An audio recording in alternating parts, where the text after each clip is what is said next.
Assalamualaikum warahmatullahi wabarakatuh. Jumpa lagi bersama saya Adi di channel Ngulik Sejarah. Dan pada video kali ini saya akan kembali lagi membacakan suatu kisah misteri. Kali ini berjudul Tragedi Kematian Akibat Ritual Pesugihan. Cerita kali ini ditulis oleh Manavila, yang nantinya kalian juga bisa mengunjungi tweet beliau secara langsung.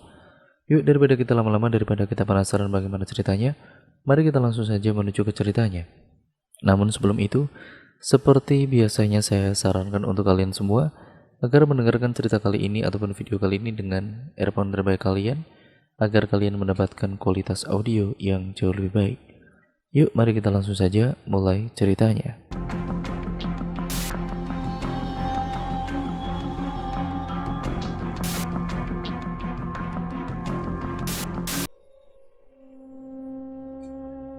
Ayuni Aidina adalah seorang penulis yang baru saja melahirkan anak keduanya.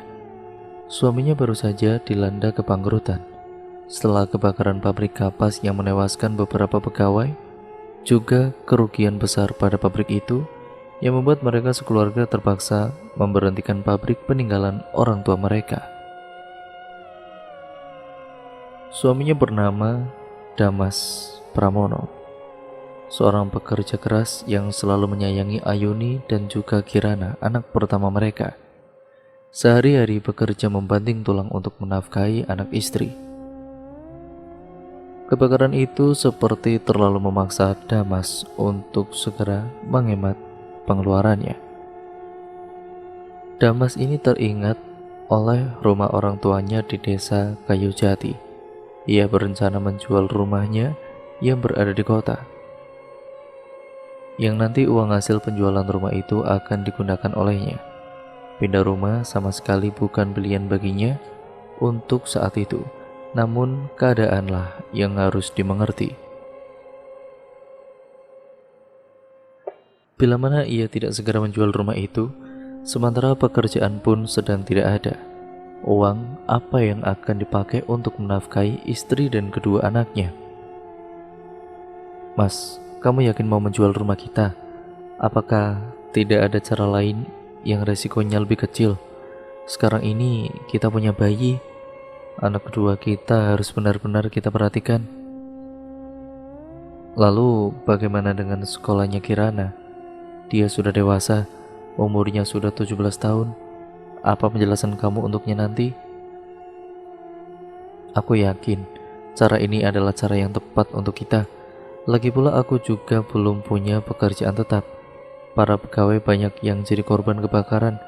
Keluarga mereka masih berduka, sementara pegawai lain trauma dengan kejadiannya.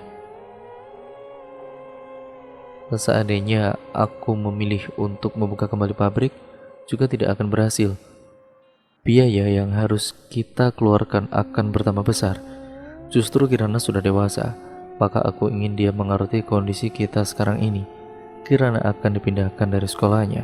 Dia akan sekolah di desa." Di dalam hati Ayuni semua begitu kacau, berantakan. Tidak mudah baginya untuk begitu saja memprotes keputusan suaminya. Ia tahu bahwa posisi itu memang sangat sulit untuk siapapun, apalagi tentang pendidikan Kirana. "Ya sudah, lebih baik kamu siapkan makanan, sebentar lagi Kirana pulang. Aku nanti yang akan menjelaskan kepadanya," kata Damas. "Pabrik kapas yang kebakaran itu peninggalan orang tua kamu yang tinggal di desa Kayu Jati. Aku merasa tidak enak kalau harus memberi kabar buruk ini kepada mereka," kata Ayuni merubah topik pembicaraan. "Ya, kamu siapkan dulu makanannya. Jangan terlalu serius." Tiba-tiba Kirana datang, membuka pintu rumah dengan kasar, tidak menyambut kedua orang tuanya yang ada di dalam rumah. Dari awal aku sudah tidak yakin Kirana akan mengerti. Kondisinya saja seperti itu. Sepertinya dia sedang punya masalah. Sebaiknya aku menyusulnya ke kamar. "Semoga berhasil," bisik Damas. Ayuni menggeleng-gelengkan kepalanya. Dibukalah pintu kamar Kirana. "Sayang, kok kamu cemberut begitu? Kalau kamu ada masalah di sekolah, cerita sama bapak sama ibu. Jangan menyimpannya untuk diri kamu sendiri," kata Ayuni dengan lembut kepada putrinya. Uang SPP Kirana menunggak 3 bulan, Bu. Tadi guru sudah bilang katanya bapak sama ibu harus bayar paling lambat besok. Terus kenapa kamu sedih begitu? Kan tinggal dibayar saja. Tidak ada orang tua yang tega membiarkan anaknya putus sekolah, sementara anak lain masih ceria dengan dunia mereka. Tapi Kirana kasihan sama bapak sama ibu, nyari uang kan susah. Ibu kira Kirana tidak tahu tentang kebakaran pabrik kapas bapak. Kirana sudah tahu, Bu. Justru Kirana mau bantu supaya kita sama-sama berusaha untuk mencari jalan keluar dari musibah ini. Mendengar kata-kata anaknya itu, Ayuni luluh. Dalam hatinya, hidup kembali sesuatu yang hampir sepenuhnya padam. Semangat untuk menghidupi keluarga, menyayangi mereka, dan bagaimana supaya bisa tetap bahagia. Ternyata kamu anak yang pengertian ya, Nak. Ibu bersyukur punya putri yang cantik, berprestasi, dan bersifat baik seperti Muna, kata Ayuni sembari memeluk putrinya tanpa sadar air matanya menetes di atas pundak Kirana. Bagaimana cara Kirana membantu bapak dan ibu? Tanya Kirana. Belajar yang rajin dan nurut sama orang tua. Kirana memeluk ibunya kembali. Ia paham betapa besar kasih sayang ibunya terhadapnya. Walaupun ia masih gelisah memikirkan cara supaya orang tuanya bisa keluar dari krisis ekonomi keluarga. Kirana belum makan kan? Ayo makan dulu. Bapak udah nunggu di ruang makan. Akhirnya seluruh anggota keluarga pun berkumpul di meja makan, termasuk si kecil, adik baru Kirana yang diberi nama Gali. Mereka adalah motivasi terbesar Ayuni dan Damas untuk optimis dalam menghadapi ujian ini. Kirana, ayo sini, duduk di sebelah bapak, kita makan bareng ya, ajak Damas. Alhamdulillah ya pak, kita masih ada makan malam enak seperti ini. Makan pakai ikan, lengkap sama sayur-sayuran. Mungkin beberapa hari lagi tidak akan seperti ini, ucap Kirana sembari mendekati Damas dan menata piring makan. Kok gitu ngomongnya? Ya, gimana lagi? Kirana ada apa? Damas sedikit terkejut mendengar ucapan putrinya itu. Dia berharap semua akan baik-baik saja. Pak, Kirana ini setiap akhir pekan selalu berangkat belajar tambahan. Bahkan kadang-kadang Kirana pulang malam. Bapak tahu itu kan? Tapi apa Bapak pernah berpikir bahwa sebenarnya Kirana juga khawatir sama Bapak? Biaya belajar tambahan yang diadakan setiap akhir pekan itu tidak murah, Pak. Kirana mau berhenti saja ya, daripada Bapak tambah repot. Belum lagi kebutuhannya Gali sehari-hari. Pabrik kapasnya Bapak kan baru saja kebakaran. Maafkan Bapak ya nak, tapi bagaimanapun juga kamu harus fokus sama pendidikan kamu. Dan soal belajar tambahan sama sekolah kamu tidak usah khawatir. Semua akan Bapak bayar lunas besok. Setelah itu Bapak urusi urusan lainnya.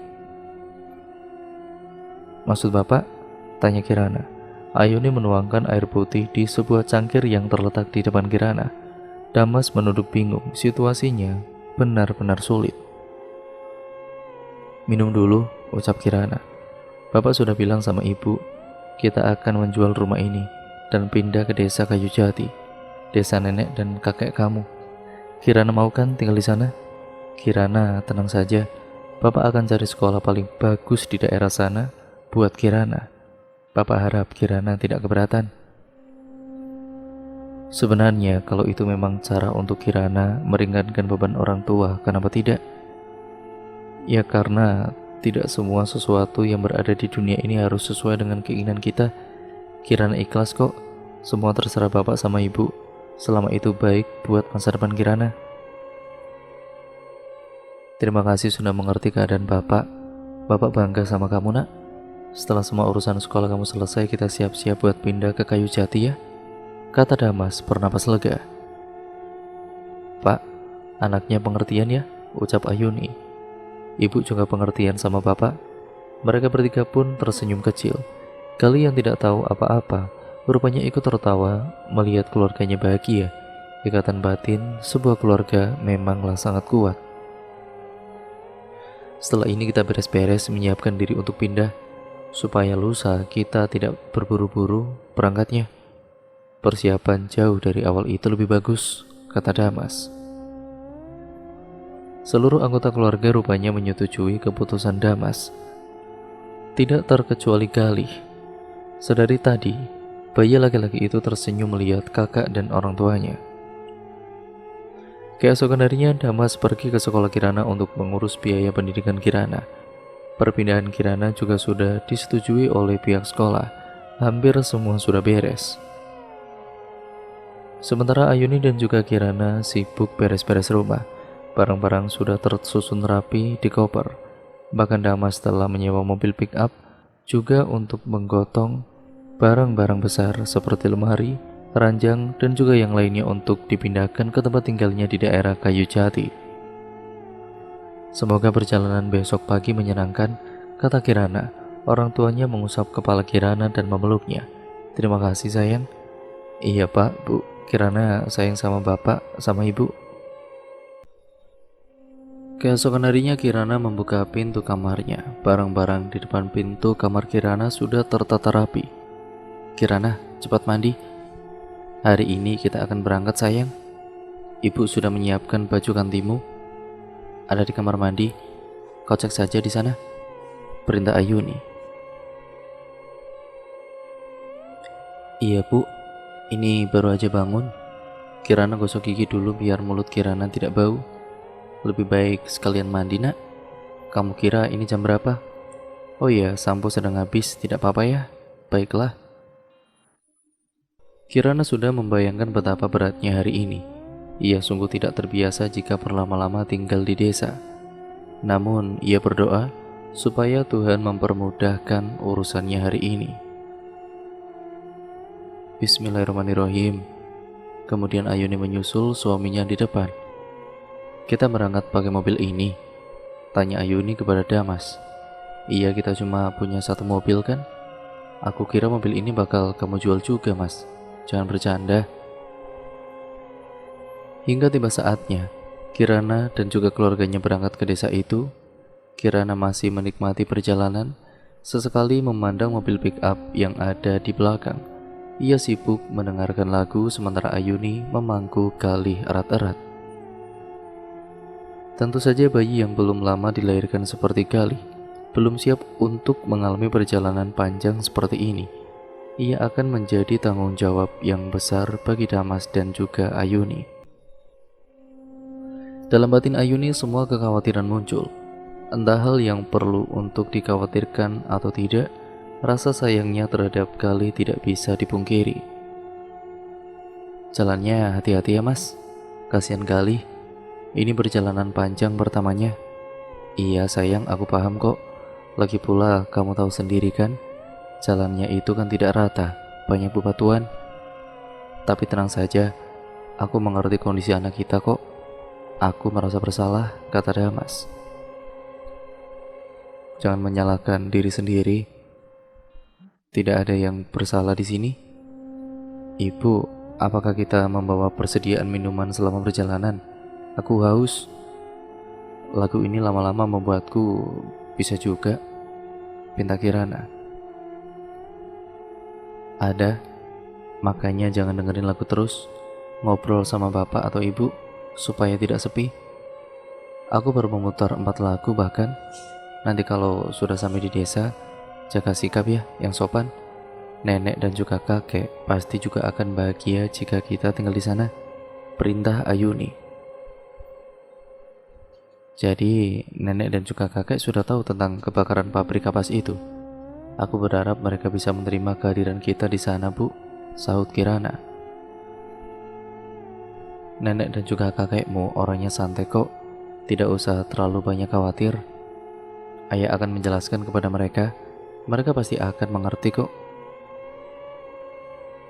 Semua ini kan musibah. Tidak ada yang menginginkan ini terjadi. Tidak ada juga yang pantas untuk disalahkan.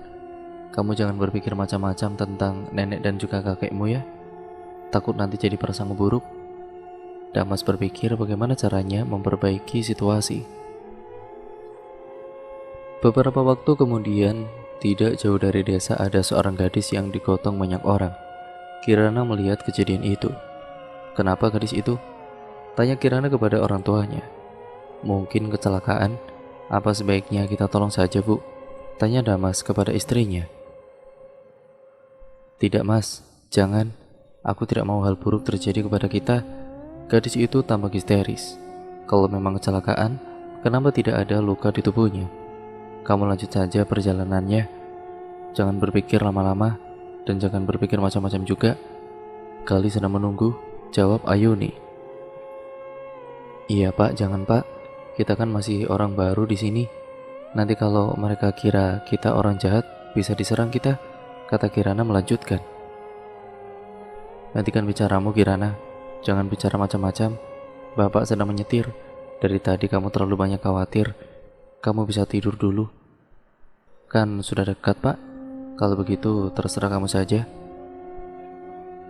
Hingga akhirnya mereka tiba di tujuan mereka. Nenek dan juga kakeknya Kirana menyebut mereka dengan baik. Bahkan sampai dibuatkan nasi sayur dan juga teh hangat. Kali digendong kakek dan juga diajak ke belakang rumah melihat seekor sapi. Dan bayi laki-laki mengemaskan itu tertawa. Kapan kalian berencana untuk datang kemari? Maaf ya, Ibu tidak tahu teknologi sekarang yang sudah maju.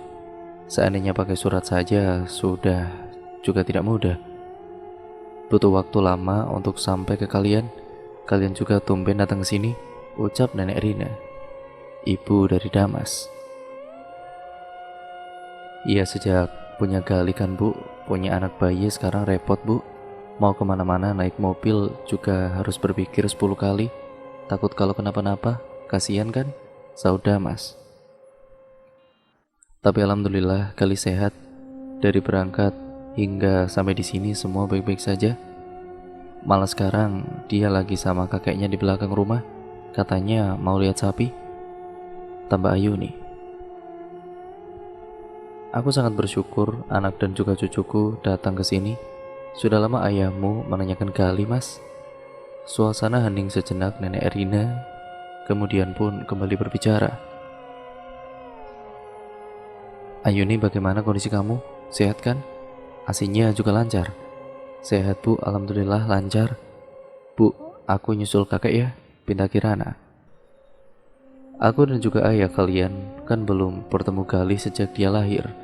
Terakhir kali waktu kamu hamil usia 1 bulan. Itu pun sekedar mampir, tidak menginap. Kalian masih ingat kan? Iya, Bu. Bahkan beberapa waktu setelah ayah dan juga ibu Kirana berbincang dengan nenek memasak makanan yang cukup banyak untuk mereka. Bu, Gali rewel, sebaiknya ibu susul, kata Kirana tiba-tiba. Sementara seluruh keluarga makan, Ayuni mengurus Gali di luar rumah. Kirana senang, ternyata semuanya tidak seburuk yang ia bayangkan. Bahkan jauh lebih menyenangkan, ia benar-benar mendapatkan rumah baru dan kenyamanan baru. Pak, di sini ada yang buka lowongan pekerjaan tidak? Kalau ada, Bapak temani saya bertemu orangnya ya. Saya sedang mencari pekerjaan, kata Damas. Loh, nanti pabrik yang mengurus siapa? Pabrik itu Bapak pasarkan kepadamu. Mau kamu sia-siakan kesempatan yang Bapak berikan? Padahal sudah lama sekali sejak Bapak menyerahkan pabrik kapas itu kepadamu. Dan sejauh ini semuanya berjalan dengan lancar. Saya sebenarnya ingin memberitahu hal ini sedari tadi, Pak. Namun belum sempat saja. Pabrik kapas itu baru saja mengalami kebakaran. Sebagian karyawan bahkan meninggal di sana, Pak.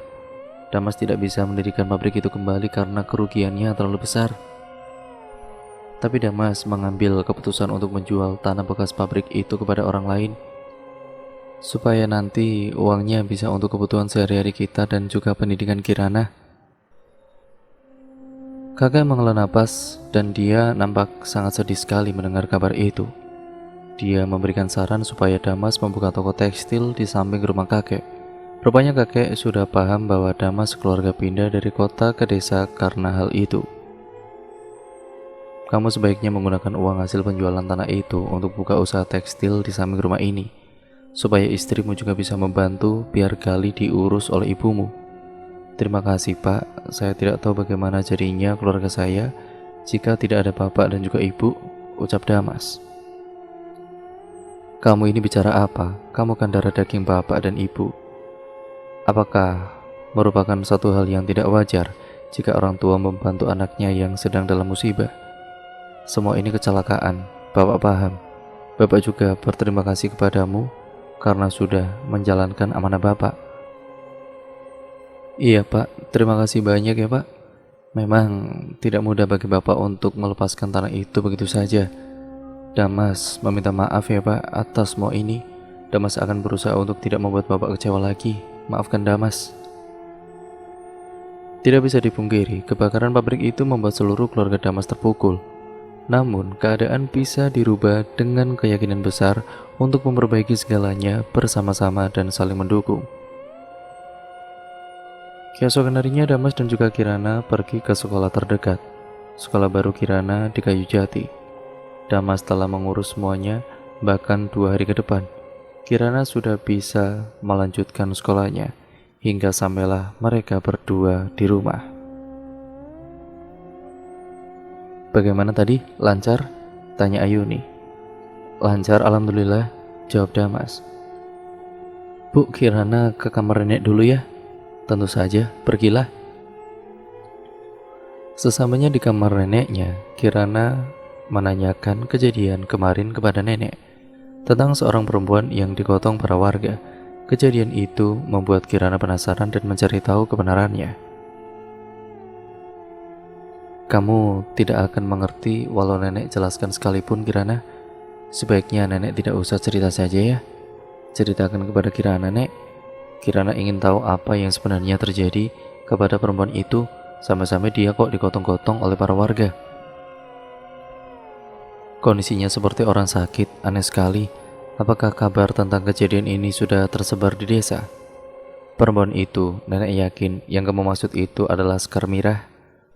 Dia memang masih muda, namun ambisinya untuk kaya sangat tinggi. Dia akan menghalalkan segala cara untuk bisa mendapatkan apa yang dia inginkan. Dia memakai sebuah benda bodoh yang katanya bisa mendatangkan kekayaan. Menurut kabar yang beredar, benda itu bernama Pring Petuk, sebuah bambu yang ruasnya saling bertemu satu sama lain. Orang-orang tua di sini tahu betul betapa berbahayanya benda itu. Ada makhluk gaib di dalamnya. Tapi nenek berusaha untuk tidak mempercayainya. Nenek bahkan pernah menghentikan Sekar Mirah untuk berhenti menggunakan benda itu. Tapi apa yang kemudian terjadi? Kamu bisa melihat sendiri, Kirana. Dunia memang sudah gila, kata nenek. Tapi apakah penduduk desa Kayu Jati dirugikan oleh perbuatan Sekar Mirah, Nek? Entah, nenek berusaha menjauhi hal-hal seperti itu. Yang paling penting, kita sekeluarga jangan ikut campur tentang urusan Sekar Mirah itu. Sudahlah, jangan bertanya lagi untuk hal yang sama. Lebih baik kamu bantu nenek menanam jagung di kebun. Ada banyak yang belum selesai. Baik, Nek. Kebun jagung yang jaraknya lumayan dekat dengan rumah itu terlihat bersih dan segar. Bahkan Kirana ini bisa meredakan rasa penasarannya setelah sampai di sana. Memang tidak terlalu drastis, tetapi Kirana penasaran ada sesuatu yang ia ingin tanyakan dan belum dijawab. Tapi menanam banyak pohon jagung dan memetik sebagian jagung cukup melelahkan. Mungkin itu 20% faktornya. Kamu tidak boleh terlalu ingin tahu tentang benda itu, Kirana. Lakukan saja pekerjaan yang positif dan juga normal. Kehidupanmu akan lebih menyenangkan, apalagi kamu masih muda, kata nenek. Setelah beberapa waktu, akhirnya Kirana lelah. Dia pun meminta izin untuk pulang kepada neneknya. Loh, tidak mau bareng nenek saja? Tapi kalau memang kamu maunya pulang sendiri ya tidak apa-apa. Nenek sebentar lagi juga mau pulang kok. Kamu yakin tidak mau pulang bareng saja? Tidak, Nek. Kirana pulang sekarang. Kirana haus. Ya sudah, baiklah kalau seperti itu. Toh juga tidak terlalu jauh dari sini. Hati-hati ya. Di sisi lain, aku tidak menyangka Bapak bisa menerima kenyataan pahit ini. Aku kira dia akan marah kepadaku karena sesuatu yang dia punya, yang dia tanggung jawabkan kepadaku, telah hangus terbakar dan tidak bisa diperbaiki lagi. Tuhan memberi kita kelancaran atas semua kegiatan yang kita lakukan. Semua berjalan lancar dan didukung oleh orang-orang. Alhamdulillah ya mas. Iya bu, rumah ini bahkan juga menyambut kita sekeluarga. Suasananya nyaman, tanpa kita harus kembali menyesuaikan diri. Anak-anak pun terlihat senang. Kita punya 2 anak yang bisa mengerti kita ya mas. Ya memang kalau semua dijalani dengan lapang dada dan juga keikhlasan akan memberikan dampak yang baik juga untuk kita sendiri. 14 hari kemudian, hidup di desa Kayu Jati sudah menjadi hal yang biasa untuk Kirana. Tidak ada keberatan dan juga keluh kesah, semua normal, bahkan sekolah barunya cukup menyenangkan. Dia bahkan sudah memiliki seorang sahabat desa bernama Citra. Esok harinya Citra akan datang ke rumahnya, tapi hari ini Kirana harus membeli kue kering di warung terdekat untuk dihidangkan di ruang tamu. Karena persediaannya memang sudah tidak ada, maka harus dibeli olehnya. Kirana menggunakan sepeda kakek untuk ke sana di perjalanan. Ia kembali bertemu dengan wanita yang nenek bilang sebagai Sekar Mirah. Dia kini terlihat baik-baik saja, pakaiannya juga normal saja. Setelah beberapa hari sejak Kirana melihat kejadian itu, Sekar Mirah lama tidak kelihatan. Ya wajar, mungkin karena Kirana masih warga baru di sana, atau memang Sekar Mirah yang jarang keluar rumah. Tapi tetap ada yang aneh dengan wanita itu. Rambutnya seperti habis dipotong menggunakan sebuah pisau. Dia menatap tajam ke arah Kirana, bahkan memandangi Kirana dengan jarak yang sangat dekat. Kirana menjadi ketakutan. Kantung mata Sekar Mirah berwarna hitam. Tentu saja semua orang juga akan takut dengan situasi yang sama.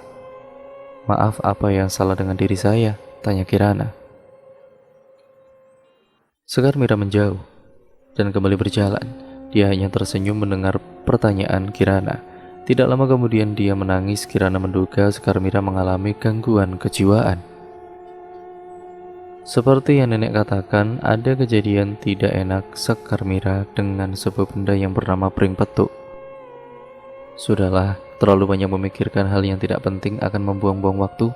Aku harus segera membeli kuenya sebelum hari semakin panas. Sesampainya di warung, Kirana melihat ibu penjaga warung berbicara dengan temannya.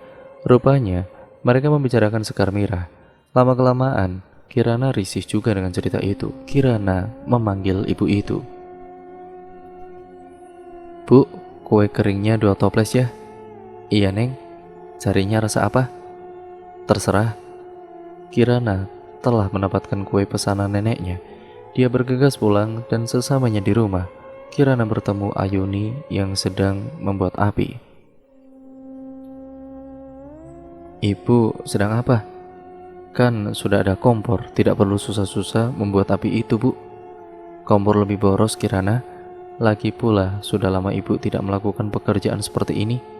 Ibu senang bisa membantu kakek dan juga nenekmu. Tidak lama setelah itu, Ayuni kemudian melihat pakaian Kirana yang lusuh terkena tanah. Sembari mengusap rok anaknya, Ayuni bertanya kepada Kirana, "Pakaian kamu kenapa nak? Semua baik-baik saja kan?" "Sangat baik bu, Kirana baru saja selesai membantu nenek di kebun dekat sini. Tapi di jalan tadi memang agak menyeramkan sih, padahal siang hari." "Memangnya ada apa?" "Tidak ada." Dalam benak Kirana, Sekar Mirah selalu hadir. Rasa penasaran Kirana memang sudah tidak bisa dibendung lagi. Malam pun tiba. Terlihat bayang-bayang Damas dari jendela depan rumah. Pria itu akhirnya mengetuk pintu pelan-pelan, berharap Kirana atau Ayuni membukakan pintu. "Iya pak, bentar," kata Kirana. "Tolong ambilkan bapak segelas air putih. Bapak capek mau istirahat." Baru saja Kirana mulai beranjak dari tempat itu, Damas menarik tangan Kirana. "Tidak jadi, kamu istirahat saja. Pasti kamu juga lelah setelah melakukan kegiatan sehari ini kan? Tidak apa-apa Pak, Kirana ambilkan. Di dapur, Kirana kemudian memutuskan untuk membuat teh terlebih dahulu untuk dirinya sendiri. Karena tiba-tiba saja Kirana tertarik melihat sekantung teh celup yang belum dibuat, tergantung di rak makan. Selain itu, Kirana kembali lagi untuk memberikan air putih kepada ayahnya. Namun ayahnya tiba-tiba tidak ada. Keadaan menjadi sepi, pintu tertutup, kendaraan Damas berada di dalam rumah, sementara lampu pun mati, seperti tidak terjadi apa-apa sebelumnya. Suasana hening, Kirana ketakutan. Ada sebuah bayangan hitam berukuran besar dengan sedikit cahaya kuning remang-remang setelahnya. Tubuh Kirana menggigil, keringatnya bercucuran, bahkan wajah Kirana mendadak pucat. "Hei!" Sontak Kirana berteriak. Kondisi rumah menjadi tidak karuan. Ternyata kakek yang datang. Kakek buat Kirana kaget aja. "Loh, kamu kenapa berteriak?" Semua orang mungkin sudah bangun saat ini karena teriakan kamu. Tadi Kirana melihat seorang seperti bapak, dia minta air putih. Kirana ambilkan, tapi tiba-tiba saja sosok itu menghilang. Kirana jadi tidak yakin kalau itu benar-benar bapak, kek. Apalagi pintu tertutup tiba-tiba. Kendaraan bapak, motor itu yang berada di sebelah kiri ruangan tiba-tiba ada di sini. Sebelumnya motor itu berada di luar. Bahkan lampu juga mati. Seakan-akan semua baik-baik saja. Tapi Kirana tahu ini semua aneh. Ada sesuatu yang tidak masuk akal. Kirana takut kemarin siang Kirana bertemu dengan Sekar Mirah. Sudah, semua tidak ada. Kamu itu berhalusinasi. Ini pasti pengaruh dari pertemuanmu itu dengan Sekar Mirah. Penampilan dan juga seri wajahnya memang sedikit menakutkan. Pasti itu sebabnya kamu berhalusinasi. Sudah, sekarang kamu tidur, atau anggota keluarga yang lain akan keluar dari kamar mereka dan kesini. Kakek tidak mau mereka mencemaskanmu. Tapi, apa cahaya kuning itu juga halusinasi? Tidak, kamu lihat bola lampu kecil itu. Sebenarnya sudah rusak. Maka dari itu cahayanya memang remang-remang. Kakek mencoba menyalakan, ternyata bisa. Namun hanya sebentar sebelum akhirnya rusak total. Kek, bayangan pada lampu itu tentu saja kakek. Kirana tersenyum kecil. Akhirnya dia bisa berpikir positif setelah mendengar ucapan kakeknya. Krek, bunyi gorden terbuka. Cahaya matahari perlahan masuk ke dalam kamar Kirana. Dia bersyukur bisa tidur dengan nyenyak. Ayuni datang menghampiri Kirana dari arah lorong dekat pintu belakang. Kirana, buku kamu sudah siap semuanya. Jangan lupa, kamu belum memakai ikat pinggang. Sebaiknya kamu pakai sekarang daripada akhirnya nanti kamu benar-benar lupa. Oh ya, titip Gali sebentar. Ibu mau ke belakang. Wajah Kirana cemberut. Hari ini dia terlihat tidak bersemangat. Sementara Gali duduk di sebuah bangku kecil empuk berwarna biru sambil dipegangi oleh kakaknya.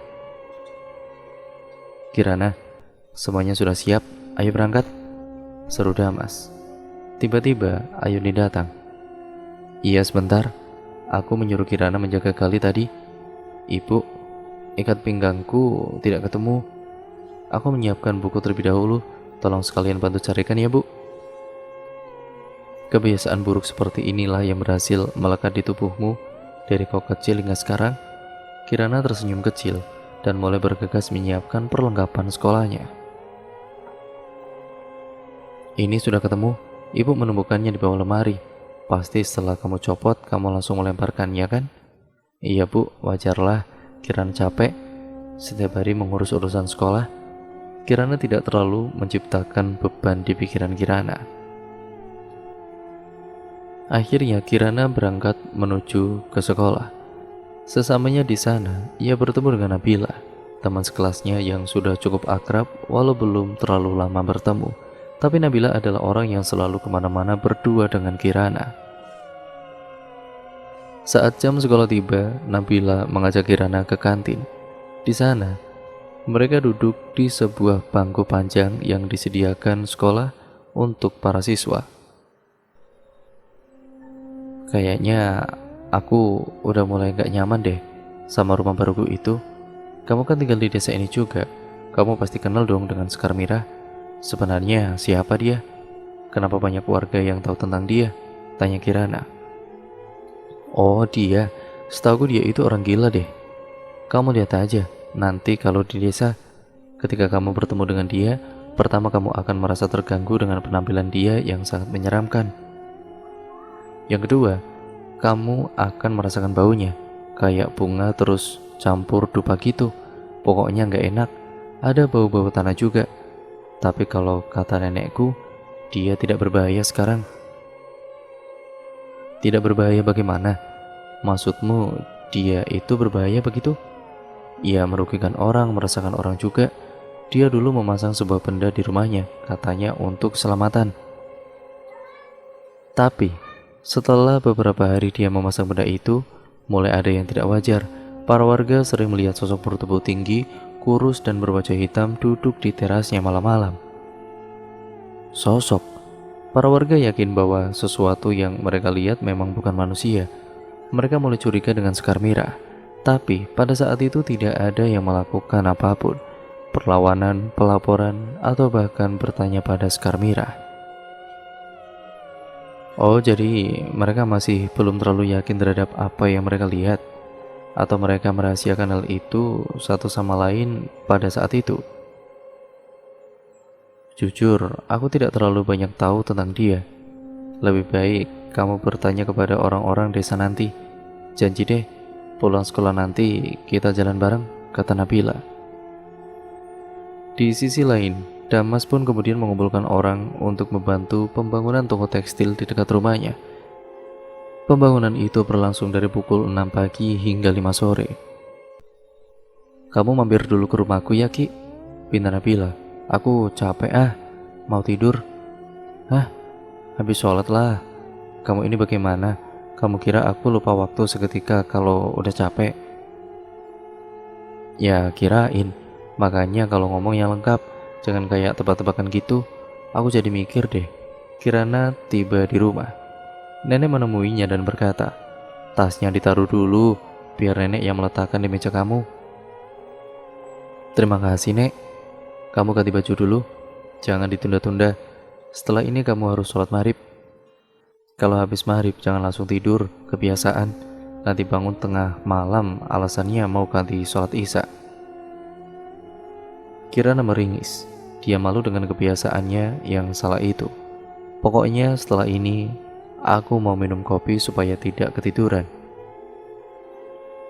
Esok harinya dia tidak gila, hanya mengalami semacam stres berat yang membuat dia bertingkah sedikit aneh. Anaknya akan membawanya ke dokter kejiwaan besok lusa, kata Nabila. Kamu tahu dari mana?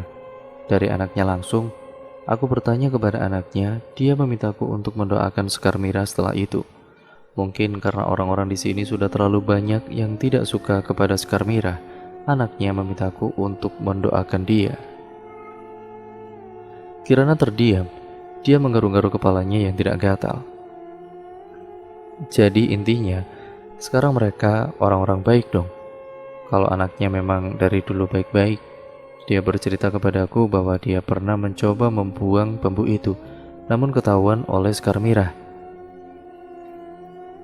Dia bahkan sudah beberapa kali memperingatkan Sekar Mirah bahwa kepercayaan itu akan menyesatkan. Kirana mendengarkan Nabila. 3 hari setelah itu, Sekar Mirah akhirnya dibawa ke rumah sakit khusus kejiwaan. Anaknya membawanya menuju ke sana menggunakan sebuah mobil sedan berwarna hitam. Sebenarnya, Nabila ingin mengajak Kirana untuk ikut bersama anak Sekar Mirah ke rumah sakit itu. Namun, keadaan sepertinya kurang mendukung, terkesan tidak sopan jika mengajak Kirana saat itu juga. Di sisi lain, Damas bertemu dengan seseorang pengusaha tekstil di kota. Kalau memang Bapak menyetujui kerjasama ini, kita bisa mendiskusikan kembali tentang keuntungannya nanti. Saya pikirkan dahulu, jujur ini semua terlalu mendadak untuk saya, apalagi toko tekstil Bapak Damas kan masih baru, jadi bagi perusahaan besar kami hal itu sedikit berisiko, kata Pak Darmo, pemilik perusahaan besar tersebut. Saya sangat paham dengan posisi Bapak, namun bila mana Bapak setuju, silakan hubungi nomor saya ya Pak. Ucap Damas sambil memberikan selembar kertas putih yang berisi nomor HP-nya. Tenang saja Pak, saya juga mempunyai modal yang cukup besar atas toko tekstil baru itu kok. Saya juga merencanakan bahwa akan diadakan obral besar-besaran untuk pembukaan toko selama 1 minggu. Obral ini akan memakai sisa modal toko yang lebih, kata Damas menerangkan kepada Pak Darmo. Pak Darmo terdiam sejenak. Dia memainkan ballpoint yang dia bawa. Sesekali kepalanya mengangguk dan juga berdehem. Kita akan coba kerjasama ini, Pak. Damas tersontak kaget bercampur bahagia. Akhirnya dia bisa bekerja sama dengan seorang pemilik perusahaan tekstil besar yang sukses dan profesional. Terima kasih, Pak. Besok saya kabari kesiapannya. Saya juga sudah memiliki beberapa pekerja walaupun tidak banyak. Saya yakin mereka akan senang atas kabar gembira ini. Pak Darmo kemudian mengangguk, dia tersenyum dan beberapa saat kemudian akhirnya Damas menyudahi pertemuan itu. Mereka berjabat tangan, tanda kerjasama memang benar-benar berlaku. Sekar Mira pun kemudian dibawa masuk ke dalam rumah sakit itu. Namun tiba-tiba saja dia memberontak, mungkin dia takut melihat keadaan sekitarnya yang terlalu ramai dengan suara pasien lain.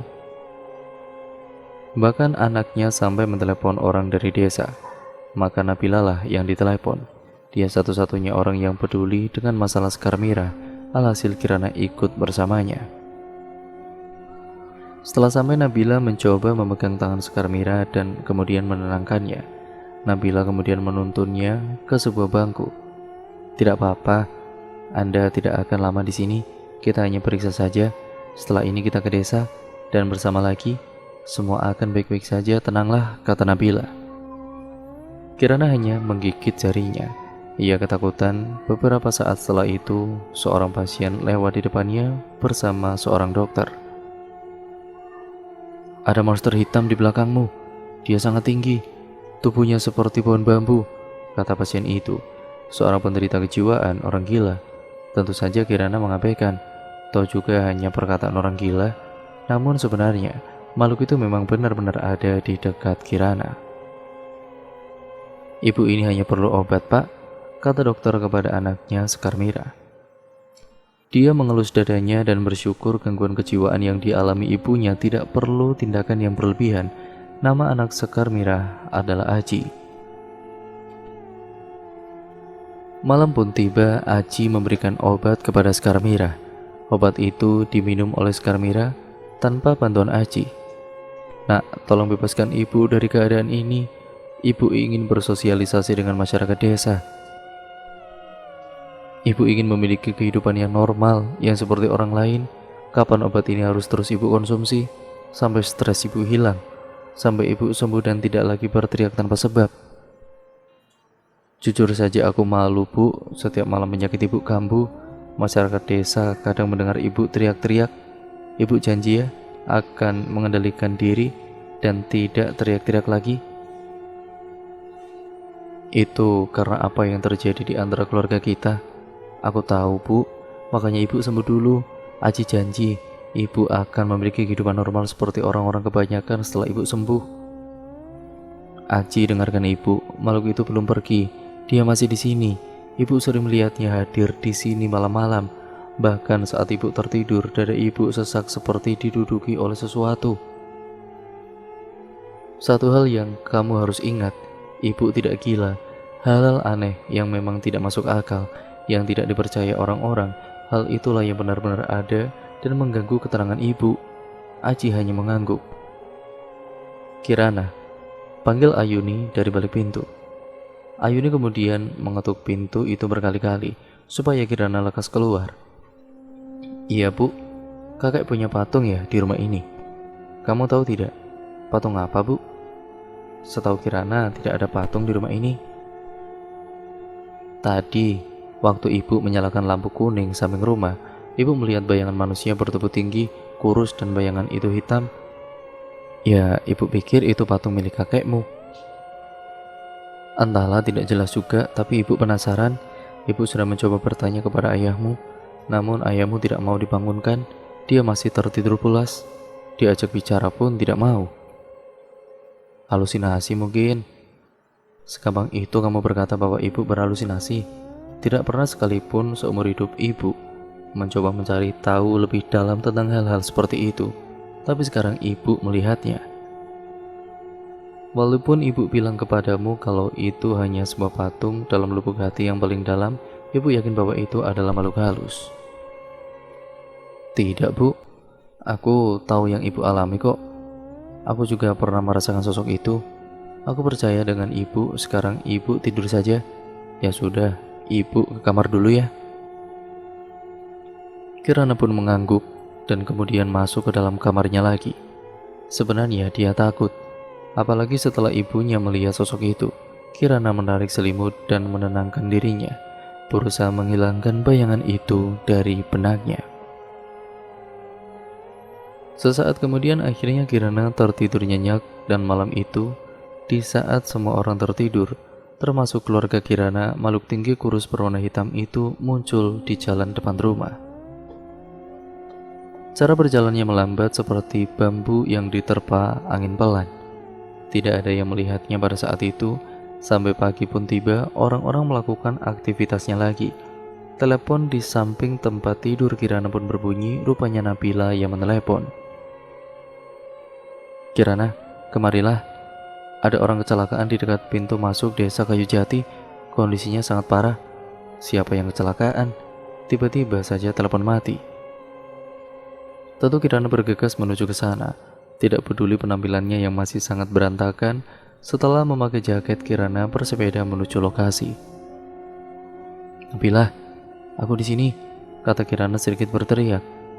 Nabila berlari, sesekali membenarkan posisi rambutnya yang menutupi wajahnya karena diterpa oleh angin. Sebenarnya dia itu bukan warga sini, tapi kondisinya parah, dan aku dimintai pertolongan tadi. Setelah ini aku akan mengajakmu mengantar korban ke rumahnya. Kebetulan ada KTP di dompetnya. Baiklah, aku akan menemanimu. Nabila ikut mengantar korban itu ke rumahnya, dibantu para warga yang lain. Korban itu tiba di rumahnya dengan kondisi selamat, walaupun keadaan fisik yang sangat parah. Kenapa tidak dibawa ke rumah sakit langsung saja, Pak? Kata salah satu anggota keluarga dengan histeris.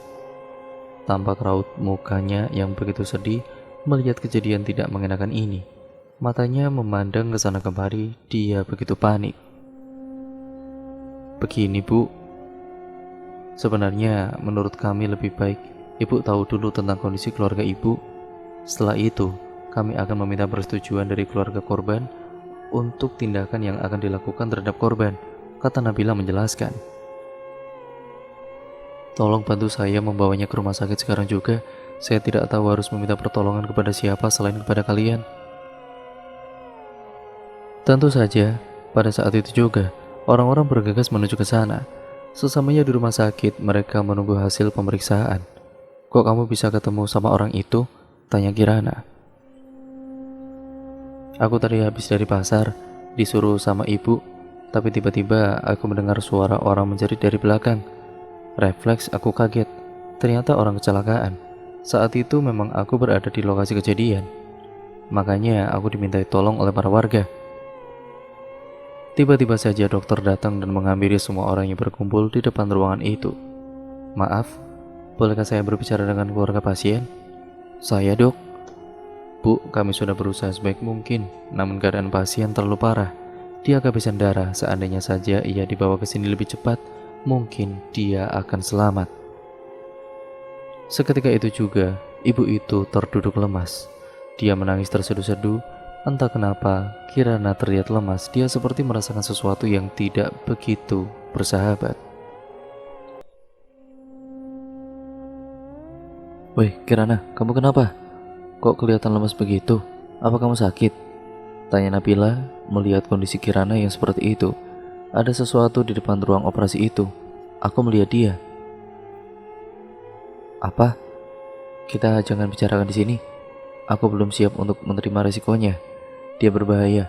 Setelah ini, aku akan mengajakmu untuk berbincang dengan ibu itu, memastikan semuanya baik-baik saja. Nabila ambil diam, dan kemudian mengiyakan ucapan Kirana. Kurasa kita pulang duluan saja, aku risih berada di sini. Maka mereka berdua pun pulang ke rumah masing-masing.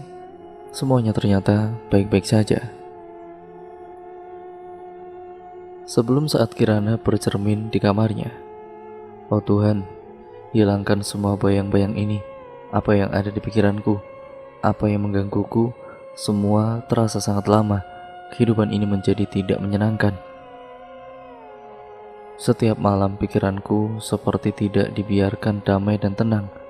Selalu muncul puluhan pertanyaan yang berkecamuk di kepalaku. Pada waktu yang sama, ketika Kirana berada di kamar, tepatnya di depan cermin yang ukurannya tidak terlalu besar itu, makhluk yang ia takuti hadir lebih nyata. Makhluk itu menyeringai. Sesekali gerak mulutnya mencoba untuk mengatakan sesuatu, namun Kirana tidak menyadarinya. Dia bercermin dan berbicara kepada dirinya sendiri, terus mengeluhkan sesuatu yang sama akhir-akhir ini. Entah karena dia terlalu lelah atau bagaimana, Kirana tidak menyadari kehadiran makhluk mengerikan itu. Selama kurang lebih 2 menit dia berada di sana. Kirana menengokkan kepala dan melihat sosok bertubuh tinggi besar itu. Refleks dia terjatuh karena kaget. Kirana tercekik dan juga benar-benar disentuh olehnya. Lehernya seperti mengecil, wajah Kirana membiru, sampai akhirnya darah keluar dari mulutnya. Setelah Kirana memuntahkan darah, sosok bertubuh tinggi besar berwarna hitam yang telah menyakiti dirinya tiba-tiba menyeringai lebar. Kirana bisa melihat gigi kuningnya yang berlendir dan bau. Kirana tidak bisa berbicara sedikit pun, hanya bisa menjerit kesakitan dari dalam hati. Dan situasi ini tidak dilihat oleh seorang pun yang tinggal di rumah itu. Suara teriakan Kirana akhirnya didengar oleh keluarganya. Ayuni keluar dari kamar dan menghampiri putrinya. Dia terkejut ketika melihat Kirana dalam kondisi tidak sadarkan diri. Dan parahnya, mulut Kirana menganga dan berwarna biru. Darah yang keluar perlahan dari mulut Kirana membuat Ayuni histeris dan semakin panik. Suara tulang Kirana tiba-tiba berbunyi. Kirana menutup mulutnya. Ayuni kemudian mengembuskan napas lega. "Kamu kenapa, nak?" tanyanya. "Sakit, Bu." "Apa yang terjadi padamu?" "Entahlah, Bu. Aku rasa aku butuh istirahat. Untuk saat ini benar-benar sulit bagiku menjelaskan apa yang terjadi, Bu." Ayuni meninggalkan Kirana sendiri. Tidak lama kemudian Dimas datang. "Apa yang dilakukannya, Kirana? Kamu baik-baik saja kan? Kenapa Bapak bertanya seperti itu?" "Bagaimana Bapak tahu kalau aku diserang sesuatu? Aku tidak pernah bercerita semenjak Ibu menolongku tadi, apalagi kepada Bapak," kata Kirana sedikit keheranan dengan pertanyaan Damas. "Sebenarnya Bapak melihat sesuatu itu tadi. Kamu harus berhati-hati. Tidak bisa dipungkiri lagi bahwa memang ada yang tidak beres di rumah ini. Harusnya Bapak mengetahuinya dari dulu. Kalau terus dibiarkan, bisa mencelakai lebih banyak orang." "Bapak tahu apa makhluk itu? Dia adalah Wong Pring. Begitulah warga desa Kayu Jati menyebutnya. Wujudnya seperti bambu panjang tapi membentuk tubuh manusia. Punya tangan, punya mata, punya hidup. Layaknya manusia biasa. Tubuhnya hitam. Semua orang takut dengan makhluk itu. Biasanya kalau malam ada beberapa yang bercerita kalau Wong Pring suka duduk di teras rumah seseorang. Entahlah Bapak tidak mau mendalami pengetahuan tentang hal-hal seperti itu. Selain tidak bermanfaat, justru akan menimbulkan ketakutan pada diri Bapak." Kirana menggeleng. "Tapi dia sudah berani untuk menyentuhku, Pak. Dia melukaiku. Aku khawatir kalau sampai dia mencelakaiku, apalagi mencari tumbal. Dampaknya akan berpengaruh tidak hanya kepada beberapa orang, namun warga desa Kayu Jati. Lama-lama aku jadi berpikir, alangkah baiknya kita meninggalkan desa ini." sahut Kirana. Tidak berpikir sejauh itu, ya hanya karena dugaan. Kamu harus memperbanyak beribadah. Makhluk seperti itu tidak suka kalau ada orang yang rajin beribadah. Dia akan terhalangi dan kamu otomatis aman. Berpikir yang tidak-tidak hanya akan membuat pikiran tidak nyaman. Kamu tidak bisa membiarkan itu ada di pikiran kamu terlalu lama, nak. Aku tetap akan mencari solusi untuk ini, Pak. Kamu istirahat saja. Bapak buatkan teh hangat ya. Tunggu di sini. Jangan takut, Bapak segera kembali lagi. Di sisi lain, Nabila berada di kamar mandi, hendak cuci muka. Tepat di saat dia mencuci mukanya, di depan cermin terlihat sebuah siluet manusia tinggi kurus. Siluet itu berada di belakang Nabila. Berpikir positif, Nabila memutuskan untuk mengabaikan hal tersebut. Namun beberapa waktu kemudian, siluet itu kian membesar. Ada sesuatu menggeragai tubuh Nabila. Dia sungguh ketakutan, tubuhnya gemetaran, napasnya tercekat. Biar! Bunyi cermin pecah. Serpihan kaca-kaca dari cermin tersebut melukai mata Nabila. Matanya berdarah-darah. Dia mengerang kesakitan, tulang tangannya seperti dipatahkan, wajah Nabila membiru, sementara sekujur tubuhnya berlumuran darah. Tidak lama setelah itu, Wong Pring datang secara nyata di atas tubuh Nabila, duduk di perutnya dan menekan perut Nabila. Dia yang tidak berdaya, yang mengembuskan napas dengan sangat sulit, mencoba untuk bersuara. Alhasil hanya sayup-sayup suara kesakitan yang bisa didengar. Suara sesak napasnya menghirup dan juga mengembuskan udara dengan pelan. Perlahan hilang, denyut jantungnya berhenti. Kini Nabila benar-benar tidak hidup lagi. Kematian Nabila belum diketahui siapapun semenjak terjadi. Tepatnya di sebuah kamar mandi, sampai akhirnya ibunya datang ke rumah dan duduk di ruang keluarga sambil menonton televisi. Pada mulanya, tidak ada kecurigaan sama sekali kalau Nabila berlama-lama di kamar mandi hingga 25 menit berlalu. Ibunya memutuskan untuk mendobrak pintu kamar mandi. Ia memanggil ambulan dan bergegas menuju rumah sakit. Namun dokter yang akan menangani Nabila berkata bahwa Nabila sudah tidak ada lagi di dunia ini. Nabila telah meninggal dunia. Refleks karena terkejut, putri semata wayangnya telah pergi meninggalkannya. Ibunya Nabila jatuh pingsan di lokasi. Keesokan harinya, Kirana mendapat kabar tentang kematian Nabila. Dia syok bukan main, keringat dingin bercucuran di tubuhnya. Padahal pada saat itu, Kirana usai sarapan pagi, seluruh anggota keluarga Kirana pun juga tahu. Otomatis banyak yang berdatangan menjenguk Nabila. Suster membuka pintu ruangan, sebuah jasad keluar dari ruangan itu dan disambut duka oleh semua orang. Banyak di antara mereka yang berada di sana menangis terseduh-seduh, terutama keluarga Nabila. Bu, saya minta izin untuk mengurus keperluan pemakaman jenazah di rumah duka. Kalau sudah selesai, kabar akan menyusul, kata salah seorang warga desa Kayu Jati. Terima kasih banyak, Pak. Saya tunggu kabar dari Bapak. Hawa dingin sangat terasa menusuk pori-pori kulit. Walau di dalam keramaian, rasa dinginnya udara pagi itu tidak bisa dibohongi lagi.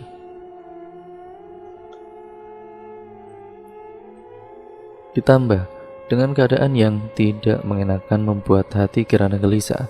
Pikirannya melayang kemana-mana, dia teringat akan makhluk mengerikan itu. Benar-benar di benak Kirana bayangan ketakutan yang sama belum juga hilang.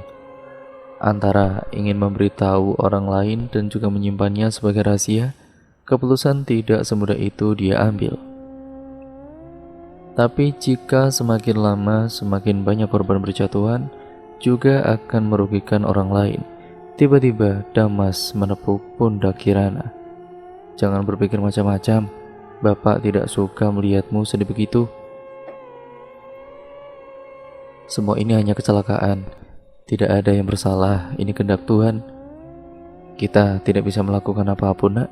Justru dengan kamu bersedih akan mengubah suasana hatimu dan mempermudah setan untuk mengendalikan dirimu. Jangan bicara begitu, Pak, saut Kirana. Kirana meninggalkan kerumunan orang di sana dan pergi ke sebuah minimarket di depan rumah sakit itu. Dia membeli beberapa makanan.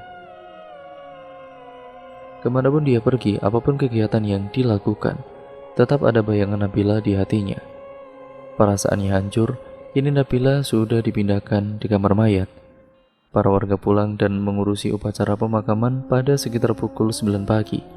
Mereka berada di rumah sakit cukup lama.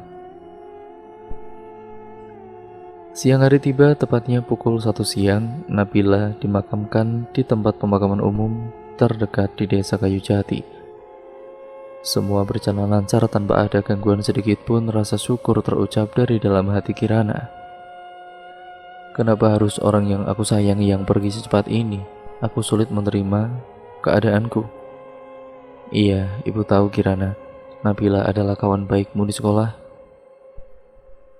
Tapi satu hal yang kamu harus ketahui dari sebuah pertemanan, bahwa setiap orang yang bertemu, maka mereka juga akan berpisah pada waktunya, cepat atau lambat. Kalau memang sudah takdir Allah, pasti terjadi, kata Ayuni menenangkan putrinya. Kau lihat keluarga Nabila, mereka juga kehilangan putrinya. Mereka bahkan jauh lebih sedih daripada dirimu, nak. Kehilangan seseorang yang sudah sangat lama hidup menemani kita, rasanya tidak bisa dibayangkan lagi, Ibu Damas. Kala itu masih siang hari, matahari berbinar terik sekali. Orang-orang pergi setelah berdoa. Kirana menghampiri makam Nabila dan mendoakan Nabila agar diterima di sisi Allah SWT. Malam pun tiba. Sekar Mirah melihat seorang pria melakukan ritual di dekat sebuah pohon bambu. Di tangan pria itu ada piring petuk. Sekar Mirah nekat untuk menghampiri pria itu. Apa yang kau lakukan? Tindakan bodohmu ini hanya akan membawamu kepada sebuah kesengsaraan. Makhluk itu semakin kuat. Dia akan mencelakaimu jika kau melanggar perjanjian dengannya sedikit saja. Jangan coba-coba untuk menghalangiku. Kau tidak tahu apa-apa. Kau gila, teriak pria tersebut. Sekar Mirah menggenggam erat tangan pria itu, namun dia justru terpental dan terhantam sebuah bambu, kepalanya berdarah. Berhenti. Kau akan mendapatkan dosa besar jika kau melakukannya. Jangan bertindak bodoh, kata Sekar Mirah. Namun, bambu yang merobek tangannya membuat rasa sakit yang teramat sangat dia rasakan. Sekar Mirah memutuskan pergi meninggalkan pria itu untuk mencari bantuan. Sambil berlari pergi, dia menjerit, "Tolong!" Ada yang memanggil Wong Pring menggunakan piring petuk. "Hentikan dia! Tolong!" Namun pria yang melakukan ritual itu berhasil mengejar dan menangkapnya. Sekar Mirah mati di tengah jalan. Warga beramburan keluar. Warga hanya bisa melihat Sekar Mirah tergeletak di tengah jalan. Dan ada beberapa alat ritual berada di bawah pohon bambu bersama piring petuk itu. Aku tadi mendengar Sekar menjerit meminta pertolongan. Dia bilang kalau ada orang yang mencoba untuk memanggil makhluk halus penghuni piring petuk, kata seorang warga. Iya, aku juga mendengar hal yang sama. Warga lain menambahkan, kita harus menangkap orang itu. Tapi pasti dia sudah pergi jauh dari sini. Nenek Rina tiba-tiba datang menyusul. Dia berkata bahwa dia baru saja melihat seseorang pria melintas di belakang rumahnya. Kirana yang mendengarkan ucapan warga bergidik ketakutan. Kita semua harus tetap berkumpul, jangan ada yang terpisah, Pak Kades berseru. Pak, kita urus jenazah Sekar Mirah dulu yuk. Kita bawa dia pulang ke rumahnya. Anaknya harus mengetahui hal ini terlebih dahulu, kata Kirana. Kamu akan ditemani Pak Sena dan juga Bu Kira mengantar jenazah Sekar Mirah. Saya akan ikut bersama para warga mengejar orang itu, Kirana mengangguk. Aji, buka pintunya cepat. Kamu datang bersama dengan ibumu. Bahaya sedang mengincar seluruh warga desa Kayu Jati, kata Bukira sambil mengetuk-ngetuk pintu rumah Sekar Mira berkali-kali. Bu, kita beri waktu dulu untuk Aji. Dia tidak tahu apa-apa. Kemudian pintu pun dibukakanlah pintu rumah itu. Aji yang baru saja keluar terlihat kelelahan, sepertinya dia terbangun dari tidur. Dengan mata yang masih lengket, dia menyambut Bukira, Pak Sena, dan Kirana untuk masuk bersama jenazah ibunya. Ada apa ini? Apa yang terjadi kepada ibuku? Apa kalian melukainya? Aku tahu kalian tidak menyukai ibuku dari dulu, setelah apa yang dilakukannya, tapi tidak begini caranya. Aji, tenanglah. Akan kujelaskan semua yang terjadi, tapi kau harus berjanji kepadaku untuk tidak berteriak lagi. Situasinya sangat berbahaya bagi kita semua, kata Kirana. Aji pun terdiam, memberikan isyarat kepada Kirana agar memulai penjelasan. Kami warga desa Kayu Jati menemukan ibumu tergeletak di tengah jalan. Kami menduga ibumu mengetikkan seseorang untuk melakukan ritual perjanjian dengan Wong Pring menggunakan pring petuk itu. Tapi sepertinya orang itu membunuh ibumu saat dia hendak melarikan diri dari serangan. Ya Tuhan, apa yang terjadi? Aji, kau harus lihat. Ibumu meninggal setelah mencoba memperingatkan orang lain dari bahaya. Ibumu meninggal setelah menolong banyak orang. Kita harus berdoa supaya Allah menerima amal kebaikannya dan mengampuni dosa-dosanya. Aji menangis tidak berdaya di hadapan jenazah Sekar Mira. Sekarang, di mana orang itu? Aku akan ikut bersama warga untuk mengejar dia. Di belakang rumah nenekku. Segeralah ke sana, seru Kirana. Sementara itu, Kirana membersihkan darah yang keluar dari tubuh Sekar Mira bersama dengan Pak Sena dan Bukira. Nenek yakin dia di sekitar sini? Tanya Pak Kades. Iya, tadi aku melihatnya di sekitar sini. Aku yakin tidak salah lihat. Tolong pastikan rumahku aman. Semua warga mencari orang itu. Namun, hingga dini hari tidak kunjung ketemu juga. Akhirnya mereka memutuskan untuk menghentikan pencarian. Pagi hari telah tiba. Aji terduduk lunglai di teras rumahnya. Bangunlah, sudah pagi. Kita harus segera menguburkan jenazah ibumu. Lebih cepat lebih baik kan? Kata Pak Sena. Aji berdiri perlahan sambil mengumpulkan tenaganya. Hari ini wajahnya sangat murung. Kirana merasa sedih melihat kondisi Aji. Ibumu sudah tenang di sisi Allah. Jangan lama-lama bersedih. Dia meninggal dalam kondisi baik. Dia berkorban saat memperingatkan orang lain. Aku sungguh meminta doa dari kalian agar dosa-dosa ibuku diampuni oleh Tuhan. Dan aku juga mau orang itu ditangkap. Dia harus mempertanggungjawabkan perbuatannya. Semuanya pasti akan berjalan dengan baik. Keadaan akan berpihak kepadamu. Buktinya sama sekarang kau baik-baik saja kan? Justru banyak warga yang melindungimu. Mereka peduli kepadamu. Ibu Kirana, terima kasih. Para warga pun segera memandikan jenazah Sekar Mira. Beberapa dari mereka tidak kuasa melihat jasadnya. Lihatlah goresan ini di tangannya. Dia mencoba menghentikan orang itu. Kurasa duri ini adalah bagian dari bambu yang masuk ke tangannya. Kita harus mengeluarkan ini, perintah Bukira. Baiklah, akan aku lakukan dengan perlahan. Warga lain menjawab. Kita bersihkan seluruh anggota badannya sekarang. Pemandian jenazah kemudian selesai. Upacara pemakaman dimulai. Suara warga desa Kayu Jati menghadiri acara tersebut. Mereka terlihat berduka cita setelah kejadian semalam yang melibatkan mereka semua. Di sisi lain, Aji terkejut melihat darah yang keluar dari kain kafan ibunya. Dia menghentikan darah itu menggunakan sebuah kain merah. Dibantu oleh Kirana, dia akhirnya bisa mengatasi masalah itu. Beberapa jam kemudian pemakaman selesai, prosesnya berjalan lancar dan juga baik. Keesokan harinya, para warga menjalani kegiatan dengan aman. Tidak ada sesuatu yang mencurigakan setelah itu. Walaupun semua orang sebenarnya juga sedang was-was, kecemasan Kirana bertambah.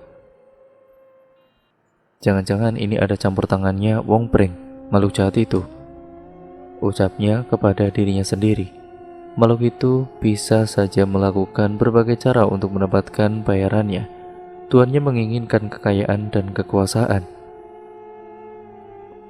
Orang itu mencelakai Sekar Mirah dengan menyerangnya secara langsung. Dan di hari sebelumnya, Nabila ditemukan meninggal misterius di kamar mandi rumahnya. Aku rasa dugaanku benar. Ini memang berhubungan langsung dengan pring petuk dan makhluk jahat itu. Semua ini bukan kebetulan. Namun bagaimanapun, Kirana mencoba untuk memecahkan masalahnya. Tetap saja selalu hadir bayang-bayang ketakutan yang mengikutinya.